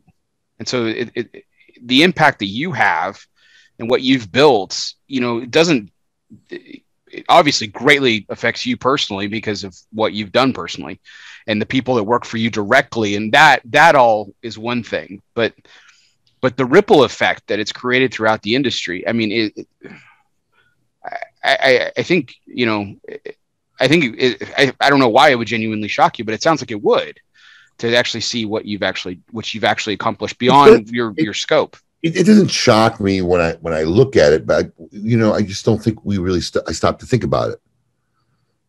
So it's not like it's at the forefront of my head all the time, because, like I said, we're just doing whatever we have to do today and doing the work, and I don't stop to get hung up on it or think about it, which, I think part of that humbleness is also good for the business, right? Because sometimes you get caught up in yourself and you lose sight of what's really important. So I just don't get caught up on it, but it's a fact, it's a reality, and it's a role I need to accept and be more conscious of, that even though it may not be convenient, or practical, I probably need to go to a trade show, regardless of how inconvenient or impractical it may be. And I'm okay with that. I'm okay with that responsibility. Because I love this industry. I love the people in it. I love the consumers in it. I love the manufacturers in it. I like what I do every day. I'm home right now talking about it at midnight after sleeping for 5 hours. I'm in my bedroom. My wife's now, hasn't come in. My kids have waved goodnight for me on the side, but that's how much I like this industry, and like what I do. Mm-hmm. And, it's important. And I was blessed to have very inspirational people in my life on the retail side and the manufacturing side, even just in my personal business, who were great mentors and who've inspired me and who I looked at and tried to learn from. And I don't mind, now I find myself in that role for other retailers, especially going to the trade show. And I don't mind. I don't mind offering that help. Like you said, like even with you, you were trying to do something, you were going to spend a lot of money to do your show. And I know, because I started a show, our show, KMA Talk Radio, with nothing, on pennies, on peanuts. I'm like, dude, do not do that. Do not spend that money. It's not, don't do it. Either find a stick or do it without a stick. But, for you to drop that kind of coin, I said, I got the box, you could buy it, but I'm telling you, don't buy it. And sure enough, luckily it came through and you had it. We had what you needed without dropping a lot of money, which I didn't think you should spend. It's true, but it's funny.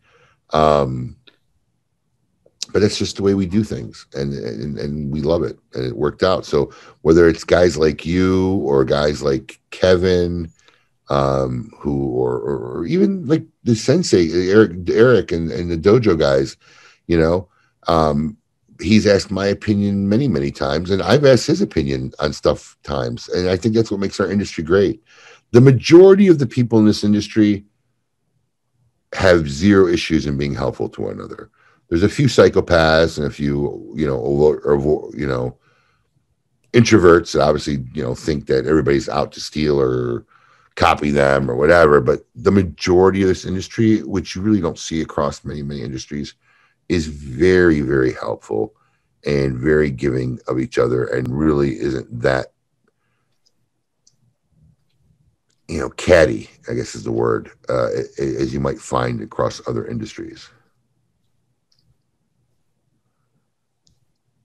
So no, I 100% agree on that point. I think that we could talk probably, for hours about this particular issue, and I really appreciate you being so candid as you always are about this particular subject, because it's a very important subject, and it's very important to our industry, as we've often lamented and everything. So, but putting it to bed for now, I wanted to move on to some of our more fun segments tonight, and one of our favorites is our One Must Go segment, which is always brought to you by United Cigars, featuring La Giana Havana and distributors of Jose Dominguez, Bandolero, Garofalo, and the highly acclaimed Atabey and Byron lines. So smoke one today and start living united. Now, Abe, you may have been a guest on Coop Show where you've participated in this. You did not participate the first time I had you on, because we hadn't done this segment yet. But at this point, it's become a really, really interwoven part of our show and everything. So the idea here is I'm going to give you three things, and you kick one thing to the curb. Okay. All so right. Pretty easy.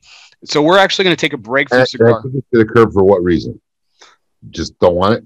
Yeah, don't want it. It doesn't apply. Again, this is an open interpretation. However you want to interpret the question, you decide to go. So, and I'm going to lay this out here. And it's actually not cigar related, but you did mention it earlier. You said that you've often been asked the question, or you've often said, like, hey, if you didn't do what you do, you would have been a director. Now you've changed that to stand-up comedian. So I actually had heard this before, and you actually posted about it earlier and talked about it on KMA and everything. And so I actually wanted to run with the director piece. And so this is me not knowing any of you. I know you're a huge movie buff, as I am, but this is me not knowing anything about your particular movie taste. So I chose three directors, and one's got to go. However you want to interpret it, but one's got to go. And so I'm going to give you those three directors. So the first one is Francis Ford Coppola. The next one is Martin Scorsese. And then the last one is, now those two are, they have very similar kind of paths in their careers. But this one's a little bit different, but equally as iconic, and at least in my opinion, Steven Spielberg. So out of those three directors, one's got to go. Which one is it? Coppola. Okay. Why? Coppola and Scorsese could be like the LeBron James Jordan thing. You're going to go one way or the other. And I just lean towards Scorsese, and Spielberg is obviously Spielberg. So Coppola is, I think, in my opinion, the most expendable out of that list. All legends. Do you think that, so again, like you said, all legends and everything, do you think that while here's a hot take for you on directors.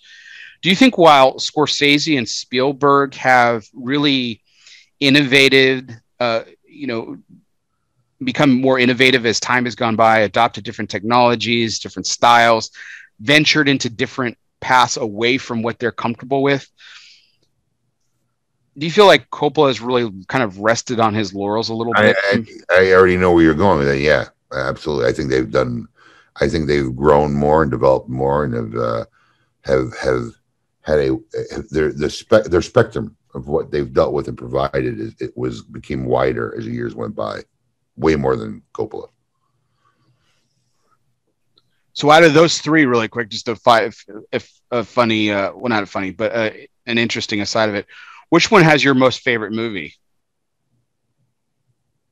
Like who has out of those three directors? I'm not saying they have your favorite movie in them, but who directed the favorite movie out of all three of their works? That's a tough question, man. Are you a Godfather guy? I'm a Godfather guy. I mean, everybody's a Godfather guy. Everyone should be a Godfather guy. I mean, really, I mean, everyone's a Godfather guy. But you know, when someone says, "What's your favorite movie?" That's never one I'm going to go to, because like that should be like everybody's favorite movie, right? So I like to pull things out of the bag that are maybe a little more obscure, because you know, tell somebody, "Oh, The Godfather is my favorite film." You're not telling anybody anything. It's not. But if I tell you, "Hey, man, go watch True Romance," or "Go watch Oh Brother, Where Art Thou," you know, two of my most favorite movies because you know, dialogue driven, which I love. I love True Romance. It's great awesome. Movie. Great movie.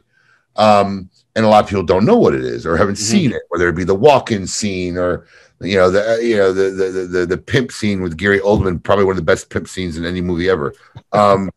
You know, for me, that's kind of more exciting to say, "Hey, that's my favorite movie," than to say, "Oh, The Godfather" or Mean Streets or Once Upon a Time in America, because all you know, those are great movies. But I like to try to find something where it might be something that, wow, I never heard of that. And when you tell somebody that, they go watch it, like, holy cow, that was a great movie, you know. So here's a probably an unfavorable take. I've never gotten Mean Streets. I don't get it. I know it was like one of his first works, right? But if not his first work, and he had, you know, like historically, you look back and you see the people who starred in that film and what they actually became and what Scorsese himself became and everything. But I just don't get it. I don't particularly like it. I think there's more artistic movie in that than anything else. It's an undeniable classic. But yeah, I could see how people may not like it or get that movie. That's fair. So, so what you mentioned True Romance and Oh Brother, Where Art Thou? Are one of those your favorite films? What is your favorite film? You know, it's a really hard question. I understand. So really I mean, look, so look, I'll tell it to you like this. I grew up going, I mean, you can't have a favorite film. I think it's just impossible. I think you could say what film maybe impacted you more or whatnot, but I grew up basically hanging out in a video store, okay, a VHS video store. I think when I started hanging out there, they had Beta, so I just lost a lot of people with that word. But like, and it's funny because I ended up going there as a kid, and they used to have rent 2 movies, get 1 free. So I would literally rent like 6 movies a weekend. You know, I'd go there Saturday morning. I'd walk. It was like a mile. You know, rent 6 movies, and I'd watch 3 Saturday, 3 Sunday. You know, and you know, I grew up, and became an adult, and this guy and I became friends. You know, who ran the video store and eventually moved on. But in all those years, I was exposed, or I had the access to, tons of movie posters, tons of, you know, stand-up figurines and whatever. And the only poster I ever asked them for was a True Romance poster. It's the only one I ever asked them for. Such a good film. I love that movie. It's an epic film, and some of the most epic scenes ever. And I'll just tell you, I'm going to tell you the scene. I mean, when I tell you epic scenes, like the walk-in Dennis Hopper scene, one of all-time greatest scenes ever. You know, the Gary Oldman Rastafarian pimp scene, one of the greatest scenes all time ever. But the one that chokes me, that like I'm 50 years old, I probably saw this in my late teens, early 20s. So I'm turning 50 in a few months, and the part that I still remember choking on and gasping on in the movie, which just notched it to another level for me, is right after the pimp scene where Christian Slater, you know, kills everybody in the room and frees his, you know, prostitute girlfriend from the pimp, and, you know, shows up back in the apartment and he's all beat up and bloody, and he shows up with burgers and all he wants to do is sit down and eat. and this girl starts questioning him. What did you do? You know, did you kill him? Did you kill him? And I'm thinking, like, is she really going to get pissed at him because he just risked his life and ended up having to kill people so she didn't have to be a prostitute anymore? He freed her, and now she's going to bust his balls. Like, did you kill him? And she's all worried about the pimp. And when he tells her, yeah, and she starts crying, and I start saying to myself, what a bitch. And the next words out of her mouth was, that's so romantic. I lost it at that. Never saw it coming. Never saw it coming. One of the best.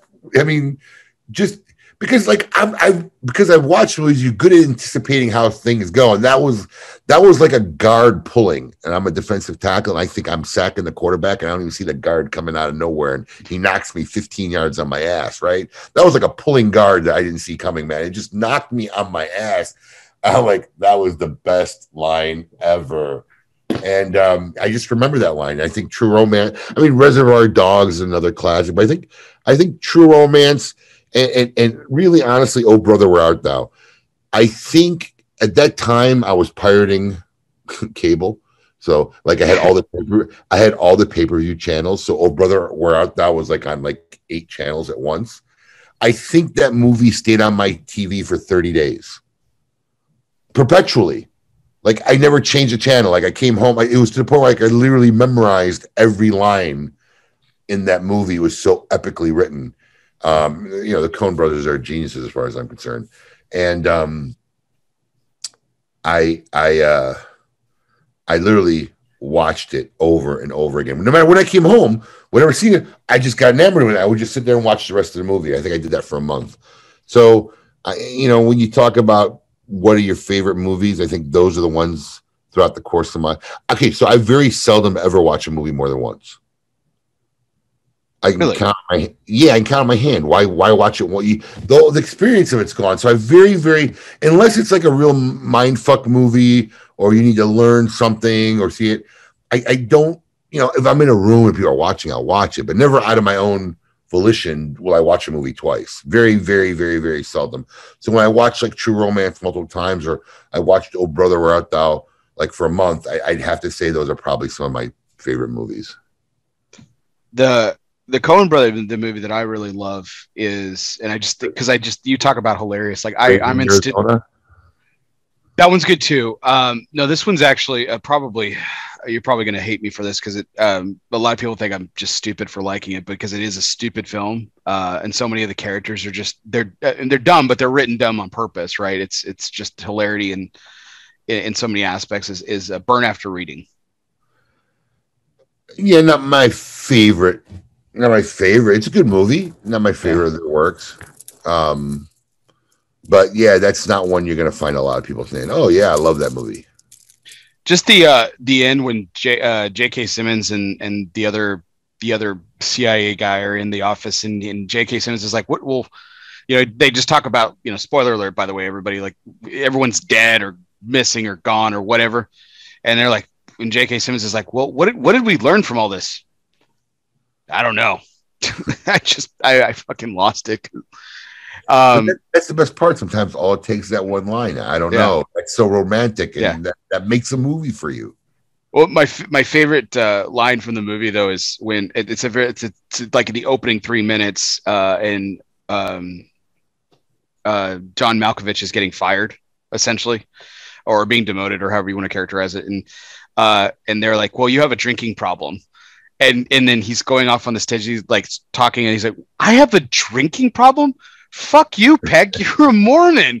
Comparatively, we all have a drinking problem." I fucking love it. I love that movie. I think it's hilarious. But no, they're geniuses. I like it when you get surprised by an actor too, right? I think George Clooney's performance in Oh Brother, Where Art Thou? I was a little I was like shocked he played that role, but it was like, in my opinion, one of his best performances ever. The little subtlety and the nuances of that character consistently throughout the show just made it brilliant, even down to the pomade, you know, like Dapper Dan, man. I mean, just everything. Oh, we're in a tight spot, boys. I mean, everything. It was a brilliant role. Yeah, I think that by far that's his best performance, even though like it's not my personal favorite performance of his. I'm a big Michael Clayton guy. And that role is it's very dry. The movie is very it's just there it's but it just moves for me. And you know, it all comes to a head in the last like 5 minute closing scene, and I think that's what makes the movie. And he's just absolutely brilliant for like, I mean, he's straight fire for 5 minutes at the closing scene of the movie. It's just epic. It's awesome. Um, well, awesome. Well, like, thank you so much for taking us down a little movie lane here. Right. Appreciate it. Talk about movies. So that leads us in. That was our One Must Go segment, which is always brought to you by United Cigars, featuring La Giana Havana and distributors of Jose Dominguez, Bandolero, Garofalo, and the highly acclaimed Atabey and Byron lines. Smoke one today and start living united. This is this next segment has equally become probably my favorite segment that I do on my show, and I was really, really excited to do this with you tonight, Abe. And you know, for those who are familiar in the audience, this is our charity segment. For people who are maybe unfamiliar with it, since late last year, I have asked every single one of my guests to spotlight or highlight or bring to the table a nonprofit or charity of their choosing to recognize, so that we can bring some attention to some causes that mean a lot to the people in our industry. So I was pleased this week, Abe, because again, you agreed to be on the show last minute, and I greatly appreciate it. And you challenged me. You gave me free reign to actually go ahead and pick for you. And I literally said, listen, man, I'm really underwater. Yeah, I'm drowning, man. Just go for it. I'm good with it. And you were kind enough to pick one that I've worked with for many years. Well, I want to give a special shout out to William Cooper again, who actually helped me a little bit with that. I said, hey, you really know Abe. I want to honor Abe with this, and I know that he's worked with several charities in the past. Can you help me out? And then he showed me the incredible tribute video that the Kids Cancer Foundation put together for you as a gratitude and thanks for your work, most recently with the Great Smoke this past year. So really great organization. And you know, there's a lot of great kids organizations out there. You know, St. Jude obviously is probably one of the more popular, but Kids Cancer Foundation does incredible work. They have so many ambassadors, and they actually have gone into a lot more mainstream culture too. I mean, they have like a whole list of, you know, like celebrity ambassadors and stuff that really kind of speak on behalf of this organization, and some terrific programs, services for families, for kids. They have enrichment programs, advocacy programs, and of course, all the work that they do for pediatric oncology. You know, giving you the reins here a little bit, you know, Abe, what was it about the Kids Cancer Foundation that really drew you in initially, and why did you decide to start working with them? Actually, it was bought to me. That organization was doing something with actually another retailer. They were doing an annual toy drive, and we had done stuff with Home Safe, Make-A-Wish. You know, I'm a firm believer in putting good out in the universe.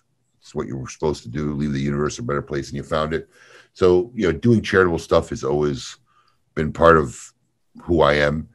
And when they bought it to me, I guess they were doing an annual toy drive, and whoever they're working with really dropped the ball and didn't raise a lot of toys. So somebody recommended they come to us, and they dealt with us, and we had, you know, I got a little creative with it. I had some rare stuff that we gave away as a possibility that we put boxes in all our retail locations. So if you came, you dropped off a toy, you got a raffle ticket, and we let people online purchase. I think there were $20 increments. So for every $20, you got a raffle ticket. So you get about 20, 40, 60, or 80, or 100. And then we would send, at that point, my assistant Emily would go shopping, and we'd take pictures of all the carts of all the people who bought tickets. And then on top of the donations that we raised and the toys that we got, we would give away some cool cigars to anybody who made a donation. And we raised, I think the first year, 2 epic trucks, and these people just couldn't believe it. And they were blown away, and they were so grateful. And, you know, you just read what they do, but I got invited to a breakfast, Christmas Day breakfast that they host for a lot of these families and these kids. Now, I'm just going to tell you something. The mentality of these kids who are fighting, a lot of them for their lives, is probably some of the bravest, mind-blowing thing you could see. Their attitude on life and how they're not letting what they're going through define who they are. And all they want to do is just be as normal as possible. They want people to treat them as normal as possible. I was super uber moved by this. And of course, I got 4 young kids. So then, you start thinking of your kids. And so I just got really tied to it. And then we attached the Great Smoke to it shortly after that. And we've been working with them ever since and raising as much money as we can for them through the Great Smoke or through a toy drive or whatever opportunity we have. Because it just touched me when you see those kids and you see how they are and how grateful they are. Because, most of the time, especially when we do stuff like toy drive, they just want them to have some sense of normalcy. A lot of these families are either going through medical bills and stuff like that. So even just a simple thing like the holidays is now not a normal thing for them. So to be able to just make something normal where they can enjoy a holiday and try to experience things the way it should be, it's a good thing. And it's not like it's a better thing than any other cause, but that's just my thing. And something like once again, like you say, it moves you and then you get attached to it. And that's what's happened there. I think the thing about organizations like this in particular is that, there are thousands of organizations, charitable organizations out there. And I've spotlighted dozens at this point. And then it's always been, each week is particularly moving to me because, again, it really brings up something that's, again, outside of the cigar world that's important to my guests. And, when you're sitting there describing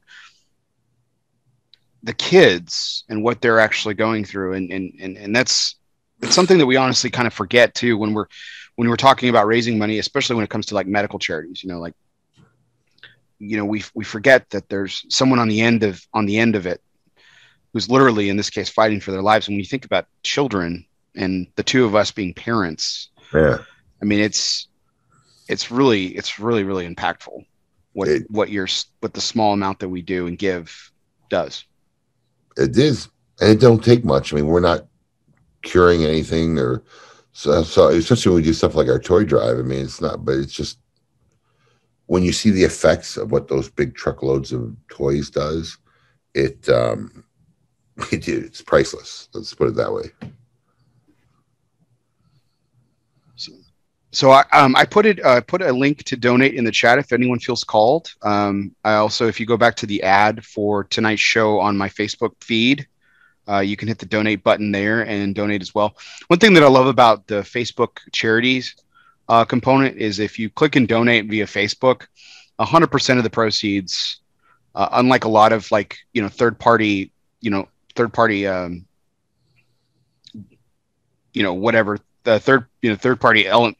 entities, there's always a cut that's taken, and Facebook doesn't do that. They give 100% of the proceeds directly to the charity that you choose. And I mean, what a great program that they've actually done, for all the evils that, and negativity that Facebook kind of draws. It's the one thing that I hold on to that Facebook does that really well, is that they give all this money that you can raise, all the money that you can raise to the organization that you want to. And I think it's just a wonderful thing.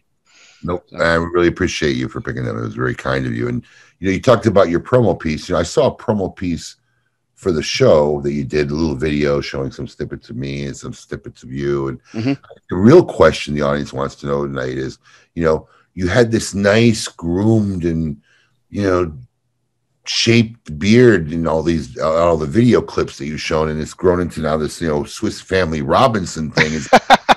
Is there going to be an end game to this beard here? Is it ever going to go back to the nice, groomed and shaped thing, or are we just going to let it? Are you going to ZZ top it? I think, so my usual, what I've usually done traditionally is I usually trim it twice a year. COVID was the first year, 18 months rather, where I only did it once, and I trimmed the last time I trimmed my beard down was last September. So basically about a year ago. I usually do it in the spring, and I don't know. I let it go this year just because, out of, I guess, nothing other than pure laziness. So yes, it'll actually be, I'll be trimming it down here in the next couple of weeks. So it'll be. I have to ask, because people who have a beard like that, I mean, that's work, right? So it is work. I mean, you got stuff growing in it, stuff attached to it. You got to comb it. You got to clean it. You got to make sure birds don't build nests in it. Is this something that you decided consciously, I'm going to grow this mega beard? Or is it something that just developed on its own and got to the point where it just kind of happened? I'm always curious about that. I think to answer honestly, I think there's a little column A and column B there. Yeah.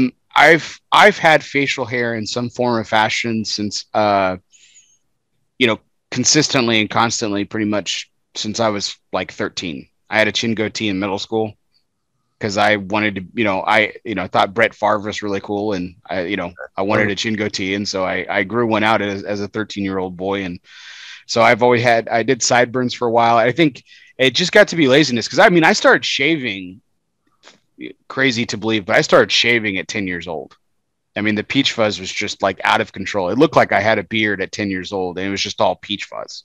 I mean, it was that disgusting and gross. And so, I begged my father for months, if not a year, to shave, to walk me through shaving it, because I thought it was gross. And I started shaving, and I started shaving more and more. And I was like, man, I really hate this. It's annoying. It sucks. It's tedious, and it's time consuming. And I was like, I really don't like it anymore. And so I just stopped shaving. By the time I got to, college, I had, I guess what's commonly referred to as the Abraham Lincoln or the chin strap. And then I just started growing a beard, and I was like, oh, and then I don't know, for the last decade, probably I grow it out and trim it twice a year, and, it's works for me. So I went to a school where we couldn't have any facial hair, and during high school, like I really tried to grow it out every weekend so I could buy beer, that older look, and the second I graduated, I grew a beard, and this has kind of been the extent of it since graduation. I think I tried growing out once last year during COVID. If you look at, I think in 2020, where we had the disco Great Smoke.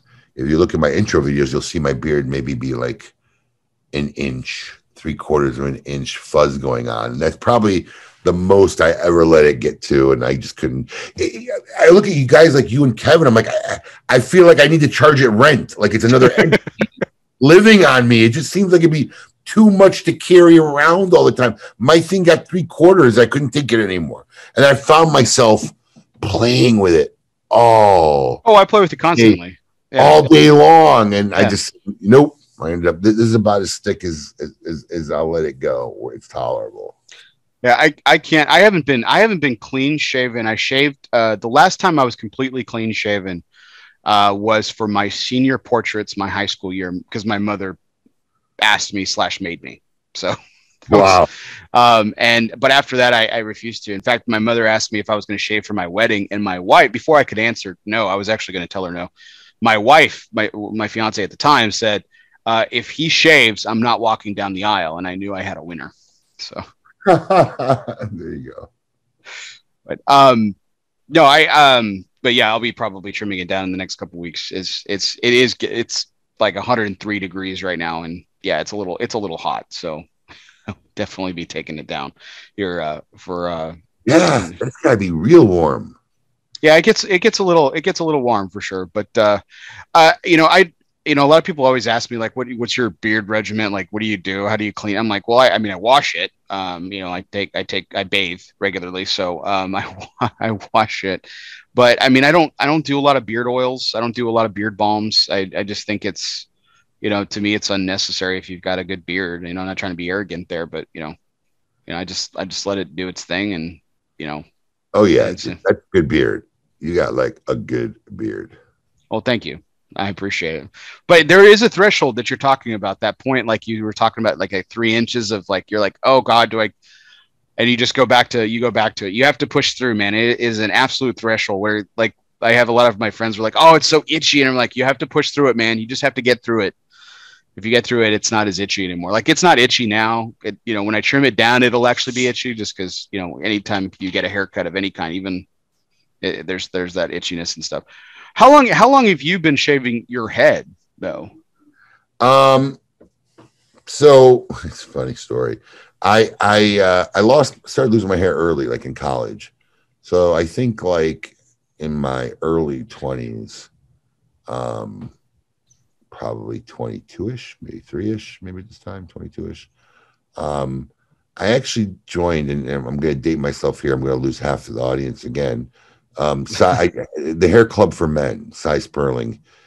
He had the famous commercials. I'm not only the president, I'm also a member. Yeah. So I did that for a while, where you kind of have to have this side hair and they track it in, and you have this like real human hair they scroll on a screen. And I think I did that for about 7 months, and I just couldn't take it. It became like shampoo, and it became gel and mousse and bad hair days. And it was like, so after about 7 months, I just ripped that crap out, and I just didn't do anything. And then for many, many years, and if you look at like my old Ming poster, and I look at my wife now and said, how did you not tell me to shave this? My hair grows here, right? It just doesn't grow at the top anymore. So it grows on the sides and on the back of my head for the most part. It just doesn't grow here in the middle. So for years, I just kind of let that go. And I can't remember what made me finally shave it one day, but when I did, I'm like, holy cow, why didn't I do this years ago? I mean, what was I feeling secure about hair that was just growing on the side of my head like Larry Fine, Once again, dating myself. You have to know the Three Stooges. But all it did, when you have a shaved head, you're looked at it with a guy with a shaved head. But when you have hair that grows just on the side of your head, it almost accentuates you being bald. Right. It's a choice from where you're sitting now, but otherwise it's just like you're yeah. So I like get mad at my wife when I look at old pictures and I say, how did you let me go out like this in public? Why wouldn't you tell me to shave that? So I had this one debate at Cafe Monterano's at the Rio. Rocky Patel had taken me and my wife out to dinner, and Nimish Desai used to have, and he'll tell you this story. He used to have the same hair growth, and I just made fun of him. I said, "What are you doing with that side hair?" I said, "Look, I woke up, so I'm trying to wake you up. What are you doing with this side hair? Does that make you feel comfortable? Do you think you have a full head of hair by letting it grow here? Just shave it, man. Go bald." And he was so drunk that he gave me permission to come the next day, which was the last day of the trade show, and shave his head on the trade show floor. And there's video footage out there of this somewhere. I've seen it. And, back then there was a lot of ancillary vendors. So there was some guy who sold shaving kits that went in cigar shops. So I went there and I got a shaving kit, and I got some, soap, foam and whatever. And I literally shaved Nimish's head. Nice.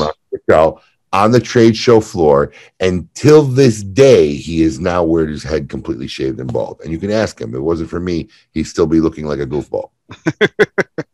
He looks good. He looks good with it. It makes it work. Listen, best advice you've ever given him. I'm going to tell you something, all right? You could have a pretty head, or you could have a head full of hot dogs and not so pretty. I promise you, the completely shaved head, no matter how deformed your head looks better than the side hair just growing above your ears.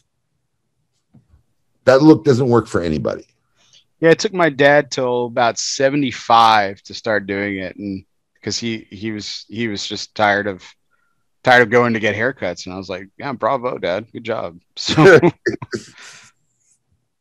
but yeah, the top's going to go for me soon too as well, so I'm probably going to be following suit with that. But the beard will forever stay. Yeah, and then what you do then is you just take the sides of it and you just fade it up into your bald head. It'll look badass. You get somebody just a nice little fade, into where the sideburns just blend into your skin. It'll work. 100%. I love it. I love it. Well, Abe, I have just a couple more questions. I can't thank you enough for being here tonight and doing this. I know you're going on almost no sleep, and I know you had a great Yeah, I got great Jay Davis now. I didn't realize he's got the side hair going on. Sorry, Jay. Hey, you might change. You might change his life too. You obviously affected him. So yeah, I think you're just changing lives all over the place, Abe. It's just so much cleaner and easier. Go for it, Jay. Listen, during COVID, I can't remember what we did, but we started like the Mr. Clean Facebook group. We were getting people to shave their heads. There was like Sean Miles was one of them. There was like 12 guys who literally shaved their head completely bald. Shirtless Mike was another one. Brad Haney. Trying to think of guys who did it, during COVID when we were in our Whereby chat. But yeah, Jay, just shave it once. See what happens. It'll grow back if you don't like it. Yeah, no, absolutely. So again, just a couple last minute questions here, Abe, before we call it an evening. And again, thank you so much again. And we've actually touched on most of this, so this is kind of ironing up some fine points and everything. So, what are the dates for the Great Smoke 2022? And we talked about how you're going to be doing the live component as well as the virtual too this year. But what are the dates for those? So the contract right now for the Great Smoke 2022 is for February 26th, which is the main event day. I believe Shirtless Mike is throwing a birthday party in West Palm on the Wednesday before.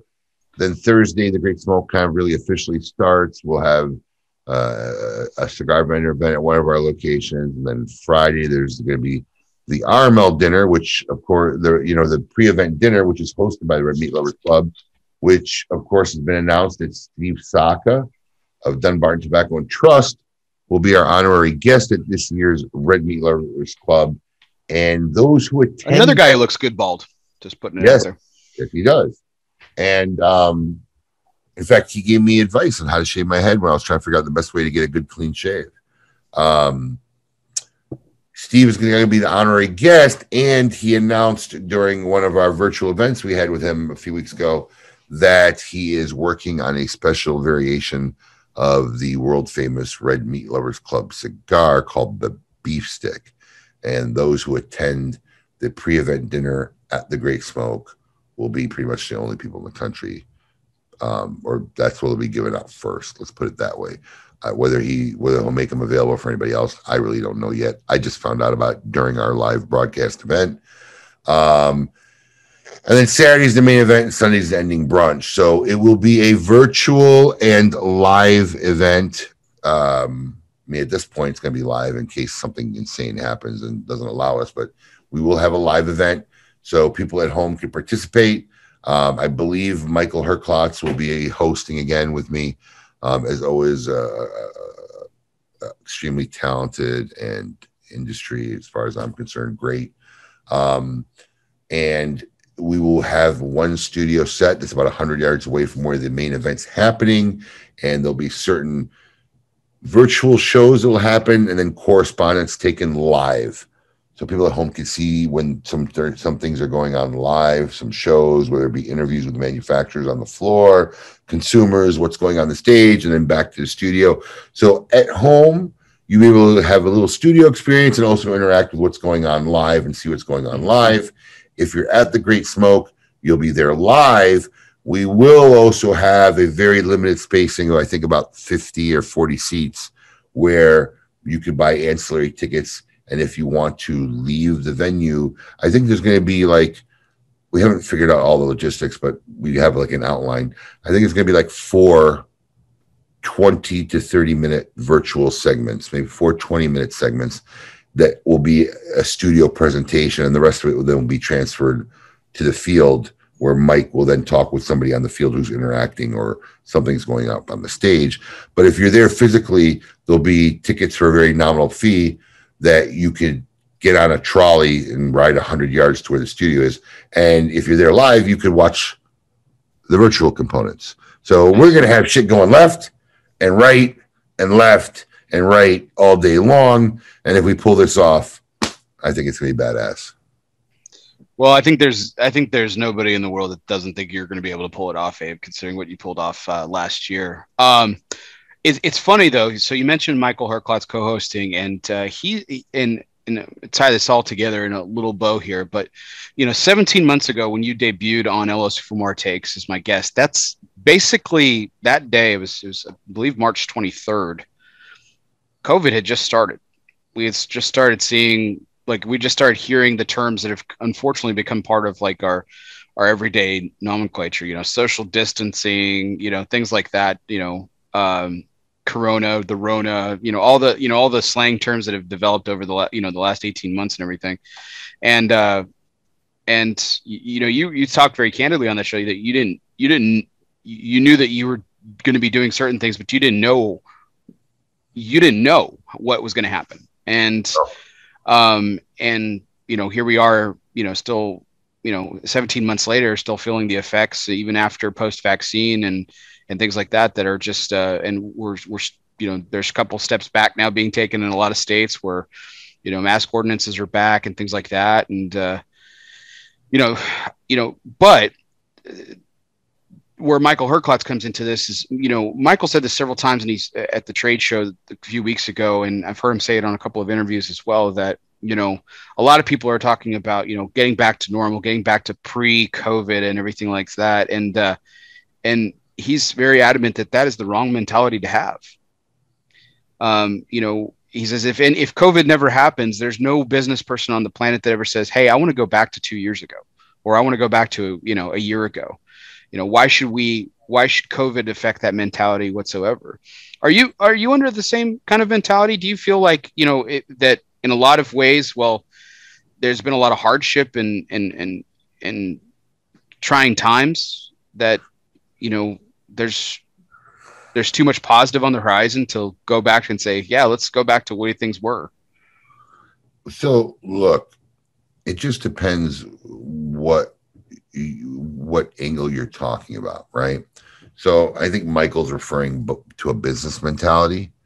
I think as a social and cultural thing, I mean, yeah, I don't think anybody likes the new normal, right? That's my least favorite term of all. Yeah, the new normal, right?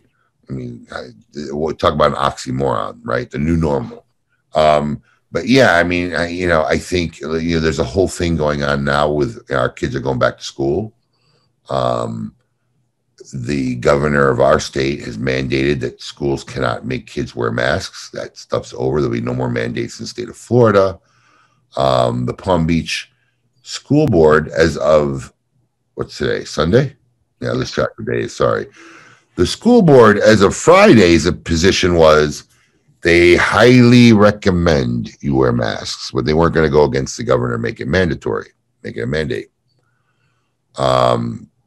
It was optional, but highly recommended. Then as of yesterday, my daughter got an email saying that everybody has to wear a mask, right? So if you're a parent visiting, if you're a student, if you're a staff member, you have to wear a mask. But if your parents write a letter to the homeroom teacher saying they're letting you opt out of wearing masks, then as a student, you have to wear a mask.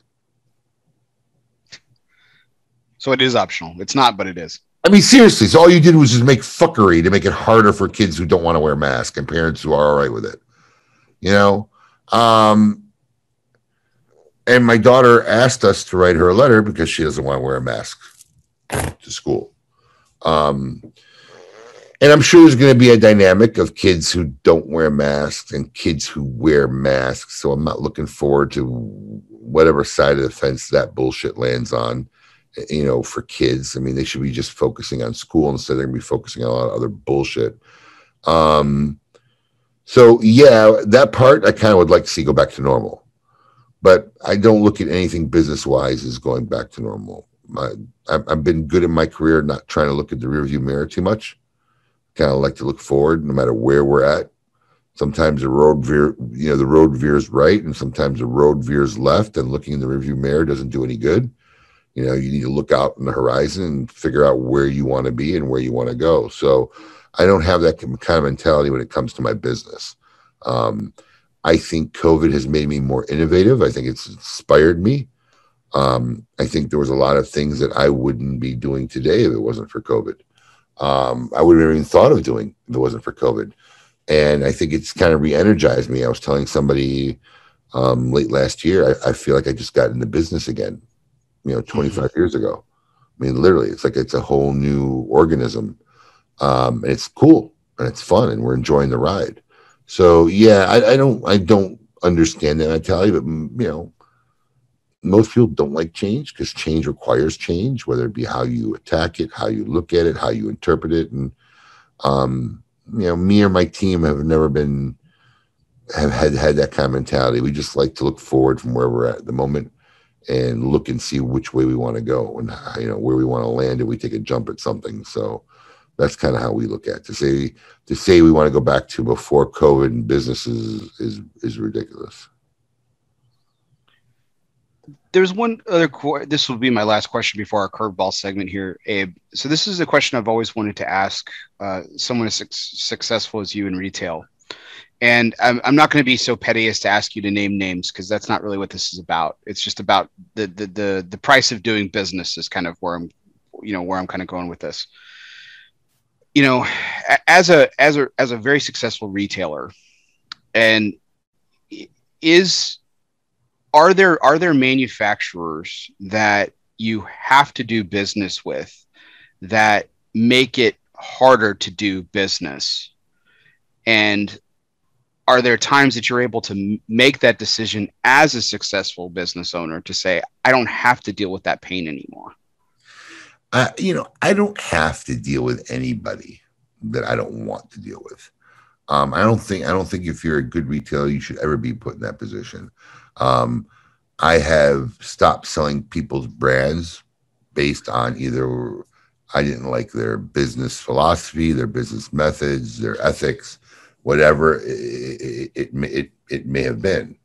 Never make a big deal about it. Everybody's entitled to run their business the way they want, but if it doesn't work for what we feel is the direction our company's moving or how we're doing, we just don't sell that brand.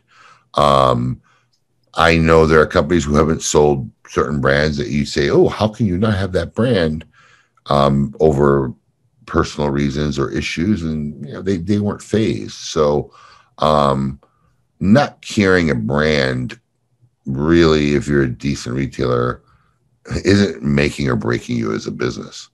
But yeah, are there manufacturers that are much easier to work with and make life a lot simpler, and those are the guys you want to go to first when you have an idea or a project, because there's not a lot of red tape and there's not a lot of BS you got to go through? Absolutely.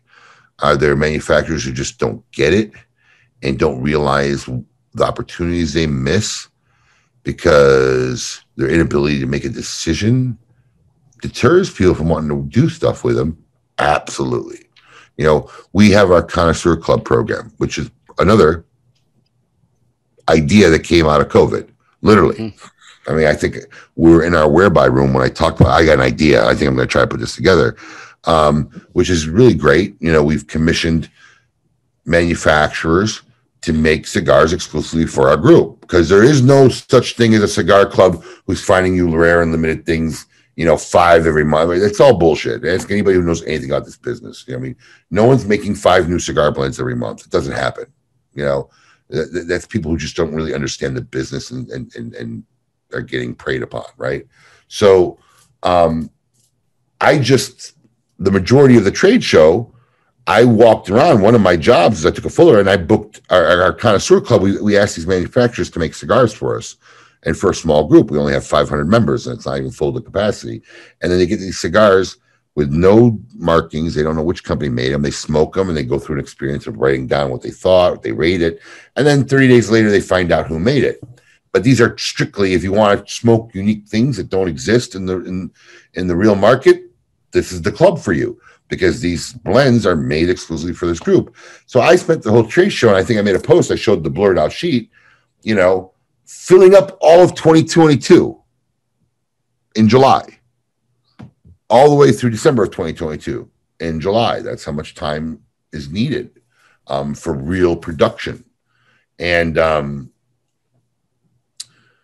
man, like 80% of it, piece of cake.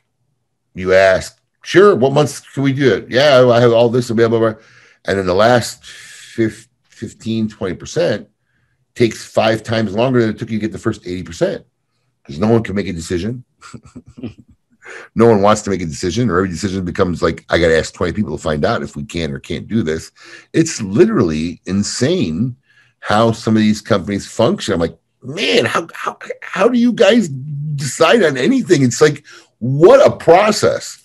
Yeah, there are companies, but yeah, I mean, there has to be a really, forget the business side of it, right? There are people I don't like. Somebody just talked about why we don't carry Viaje or Skip Martin. They're not retailer friendly companies. They're not. True Retail operates. I need product. I call you, I order it, you ship it.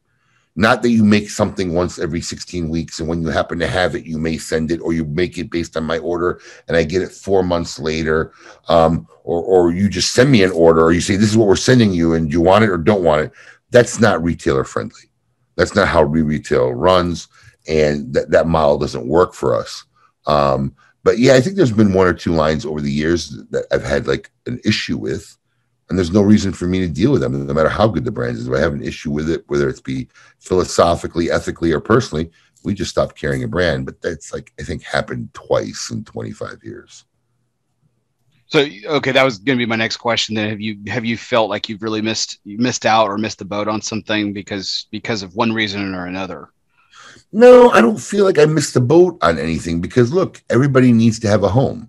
So if I make a decision that I'm not carrying Skip Martin or Viaje, there are cigar shops out there that works for them, and for them to have that draw, to have something that most other cigar shops won't have, it's okay.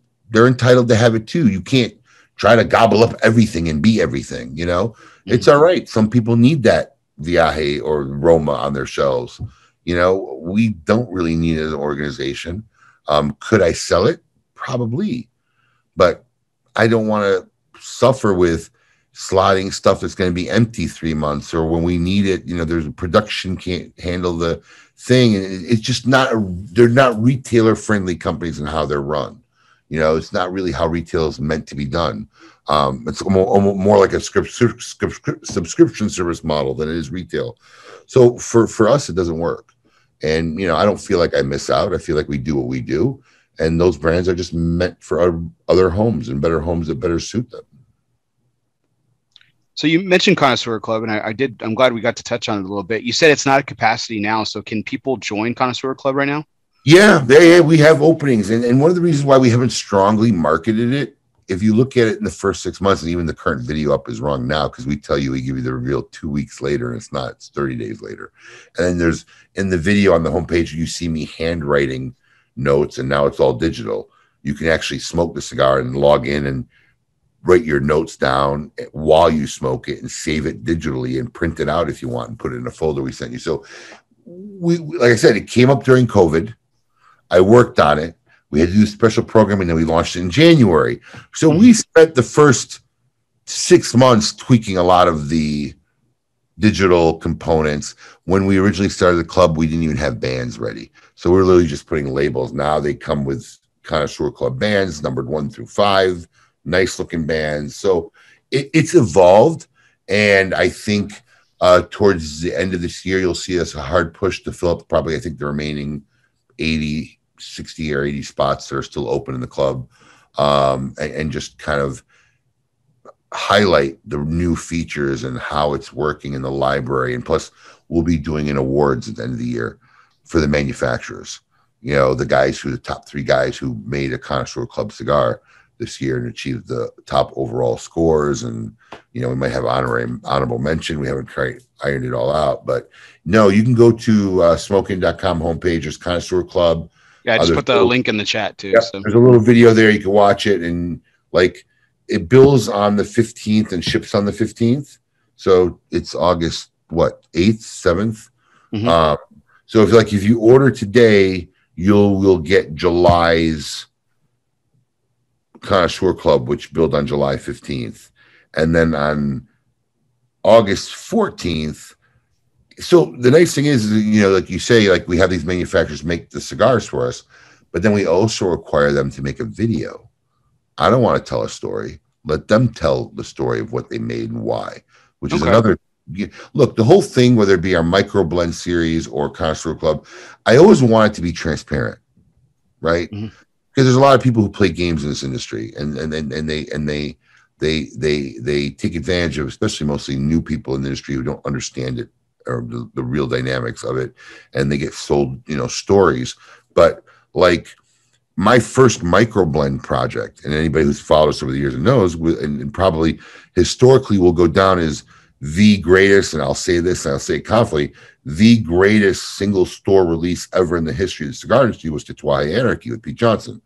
And one of my main things I told Pete is, look, we need to make a shape, because I don't want people to think that we took anything you have in regular production, unbanded it, and threw a new band on it. And that's where that whole weird shape for Anarchy first came up, where it was like a weird figurado, but not a figurado, that got a little slanted and had a weird curly bun head. It was a shape that never existed before. He literally made that shape because that was one of my concerns, because that was going on at the time with some people. They would just buy regular line, unband it, and say, oh, this is a new cigar. So that's always been important for me. And that's why in the Connaisseur Club it is, I ain't writing this elaborate story.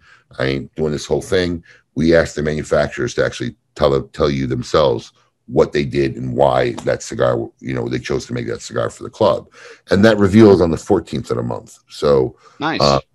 Yeah, we have it so that it syncs literally in between our regular Cigar of the Month Club, which is a whole different experience. So Cigar of the Month is first of the month, and then the Connaisseur Club bills in the middle of the month.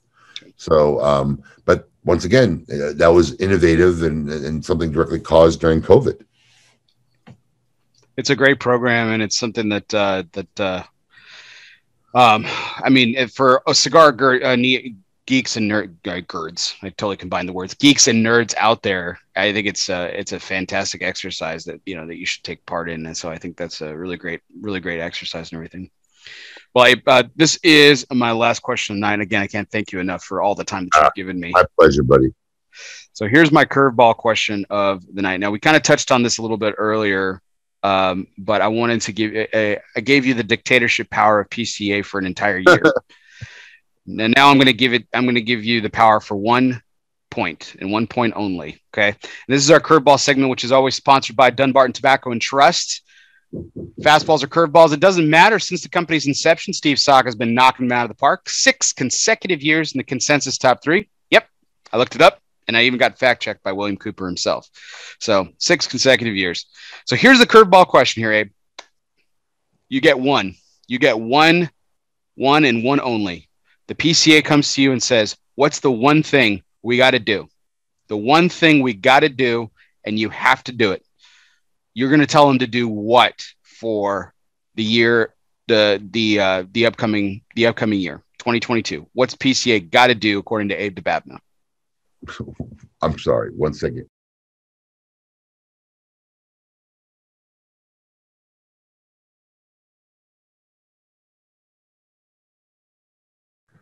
Sorry, wife wanted to know when she's going to get her bedroom back. Didn't we answer this already? I mean, perhaps. Yeah, I gave you the power for the entire year, but I'm maybe we've already touched on. Maybe we haven't. Maybe there's something different. So, I think if you want to come on camera, you can say goodnight. Sure. Okay. One of my daughters wants to say goodnight. I'm sorry, they're up late. Good night, kiddo. Love you. Love you too, Dad. All right. Bye-bye. Oh, the green hair. It looks good. Thanks. That's for school. School's starting for the kids, so they're all getting new hairdos from mom. Nice. I've been working on hair all day. Come here. You might as well show everybody your green hair. Come on. Show them your mom's work all day. Oh. I have green hair. That's fantastic. I love it. There you go. Do you like it? I love it. Beautiful. Wonderful. Yeah, it looks fantastic. I like it too. Thanks. All right, baby girl. Okay. I'll see you in the morning. Good night. Good night. Have a great school year. I think the best idea that came out of that Depeling Pouch show is to just reformat what the show actually is. I think they should convert it to a U.S. style, like the Cuban Cigar Festival or Sabor Havana, where it's more of a celebration of the cigar lifestyle. Sell tickets, get everybody coming from all over the country, sell tickets a la carte for certain events. You could have a poker tournament. You could take people out to where they shoot major machine guns or use a construction stuff or do other contests. You could do a game show. I mean, you know, you can make it a 3 or 4 day extravaganza, which would be great if you incorporate a roast into it. But you can incorporate this 3 or 4 day event that people can buy tickets for separately, buy a full pass to do all the events. You can incorporate maybe a little featured trade show, mini show, or mini expo where even consumers could watch virtually, or do something where manufacturers could still kind of get something and be involved, and retailers could still be involved. But yeah, I mean, without a doubt, you have to redevelop what it is you're going to Vegas to do. And if the goal is to raise money, I think there's better ways to raising money than doing the trade show. I think every manufacturer will admit at this point that they don't need the show to make sales. They don't need the show to show new product. Does it make it easier to show new product to some people who they don't readily get to or they don't go to? Sure. Is there a benefit? Sure. Is it that great or that needed? No. So can you incorporate what's kind of important of the trade show? Maybe showing new ideas, or retailers who are just getting in the game wanting to see all the different manufacturers, one day giving them that opportunity. So you have the elements of what kind of really is important of a trade show tied into some 2 or 3 day extravaganza that would really want to make people go to Vegas every year and be involved in a big party where retailers and consumers could intermingle. Yeah, I think that's what needs to be done. I think not doing the same shit over and over again. If you want to know the one thing that has to happen, that's got to happen. Doing the same thing over and over and over and over and over again, and putting a different wig on it or a different mustache on it, or, you know, saying, oh, well, this year we're going to do a bar on the floor. Oh, wow, holy cow, we got a bar on the floor. What? Well, you know, that shit's got to stop. So the continual of repeating something that obviously has been problematic, that people have been complaining about, not happy for at least a decade plus, that's the first thing you got to do. That format's done. So get some smart dudes together in a room, like how we think tank and thought up of the digital great smoke, start throwing stupid ideas around and develop a new format of why people are going to come to some big cigar convention every year in the heart of Las Vegas. I love it. Sounds good to me. I'm down for the poker tournament too. I think that'd be fantastic. It's Vegas. You can come up with 100 little competitions or shows or things you could do that I'm sure you can get thousands of people to want to make the trek if it's really badass and good enough annually to this big epic cigar convention that's doable and, you know, that can be monetized very, very well. Like I said, look, if you look at all once you've now weeded out vape and hookah and all the other stuff that the Premium Cigar Association doesn't want to be associated with, I mean, you're talking about 500-600 at the most retailers are even worth going to a trade show for. That's nobody. How are you going to make money off of 500 or 600 people going to a show? There's literally more manufacturers and manufacturers' employees are than there are people who are going to the show. Mm-hmm. When have you ever seen that happen? Right. So you have to figure out a way to expand beyond doing something for 500-600 people. And the only way you can do that is to tie it into a big consumer thing where people will literally fly in from Canada, fly from all over the world saying, this is the big thing that's going on in Vegas every year. I want to be there, you know, and, you know, kind of like a spring break thing, you know, like back in the day. So they got the one thing I can tell you, if you want the one thing, yeah, the format it is got to go. Dead, done.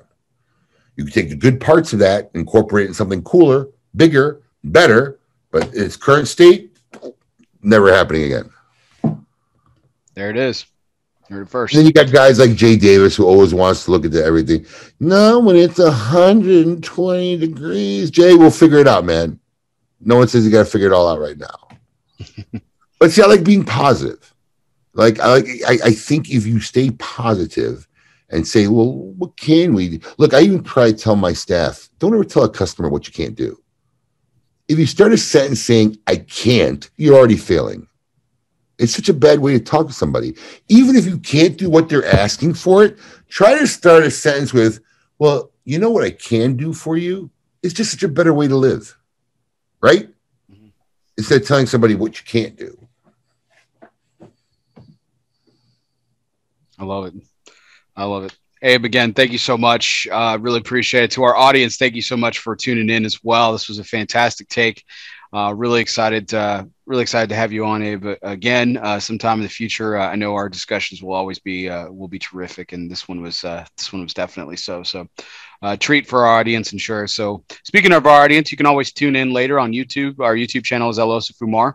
You can check out all of our upcoming guests on our Facebook page. We're also Fumar as well. You can hit the like button, also the download, subscribe, and review button on YouTube, as well as if you are listening to this podcast later, wherever you listen to podcasts, whether that happen to be Apple Podcasts, Spotify, Google Play, Podbean, iHeartRadio, or wherever you listen to podcasts, be sure you hit the download, subscribe, and review button.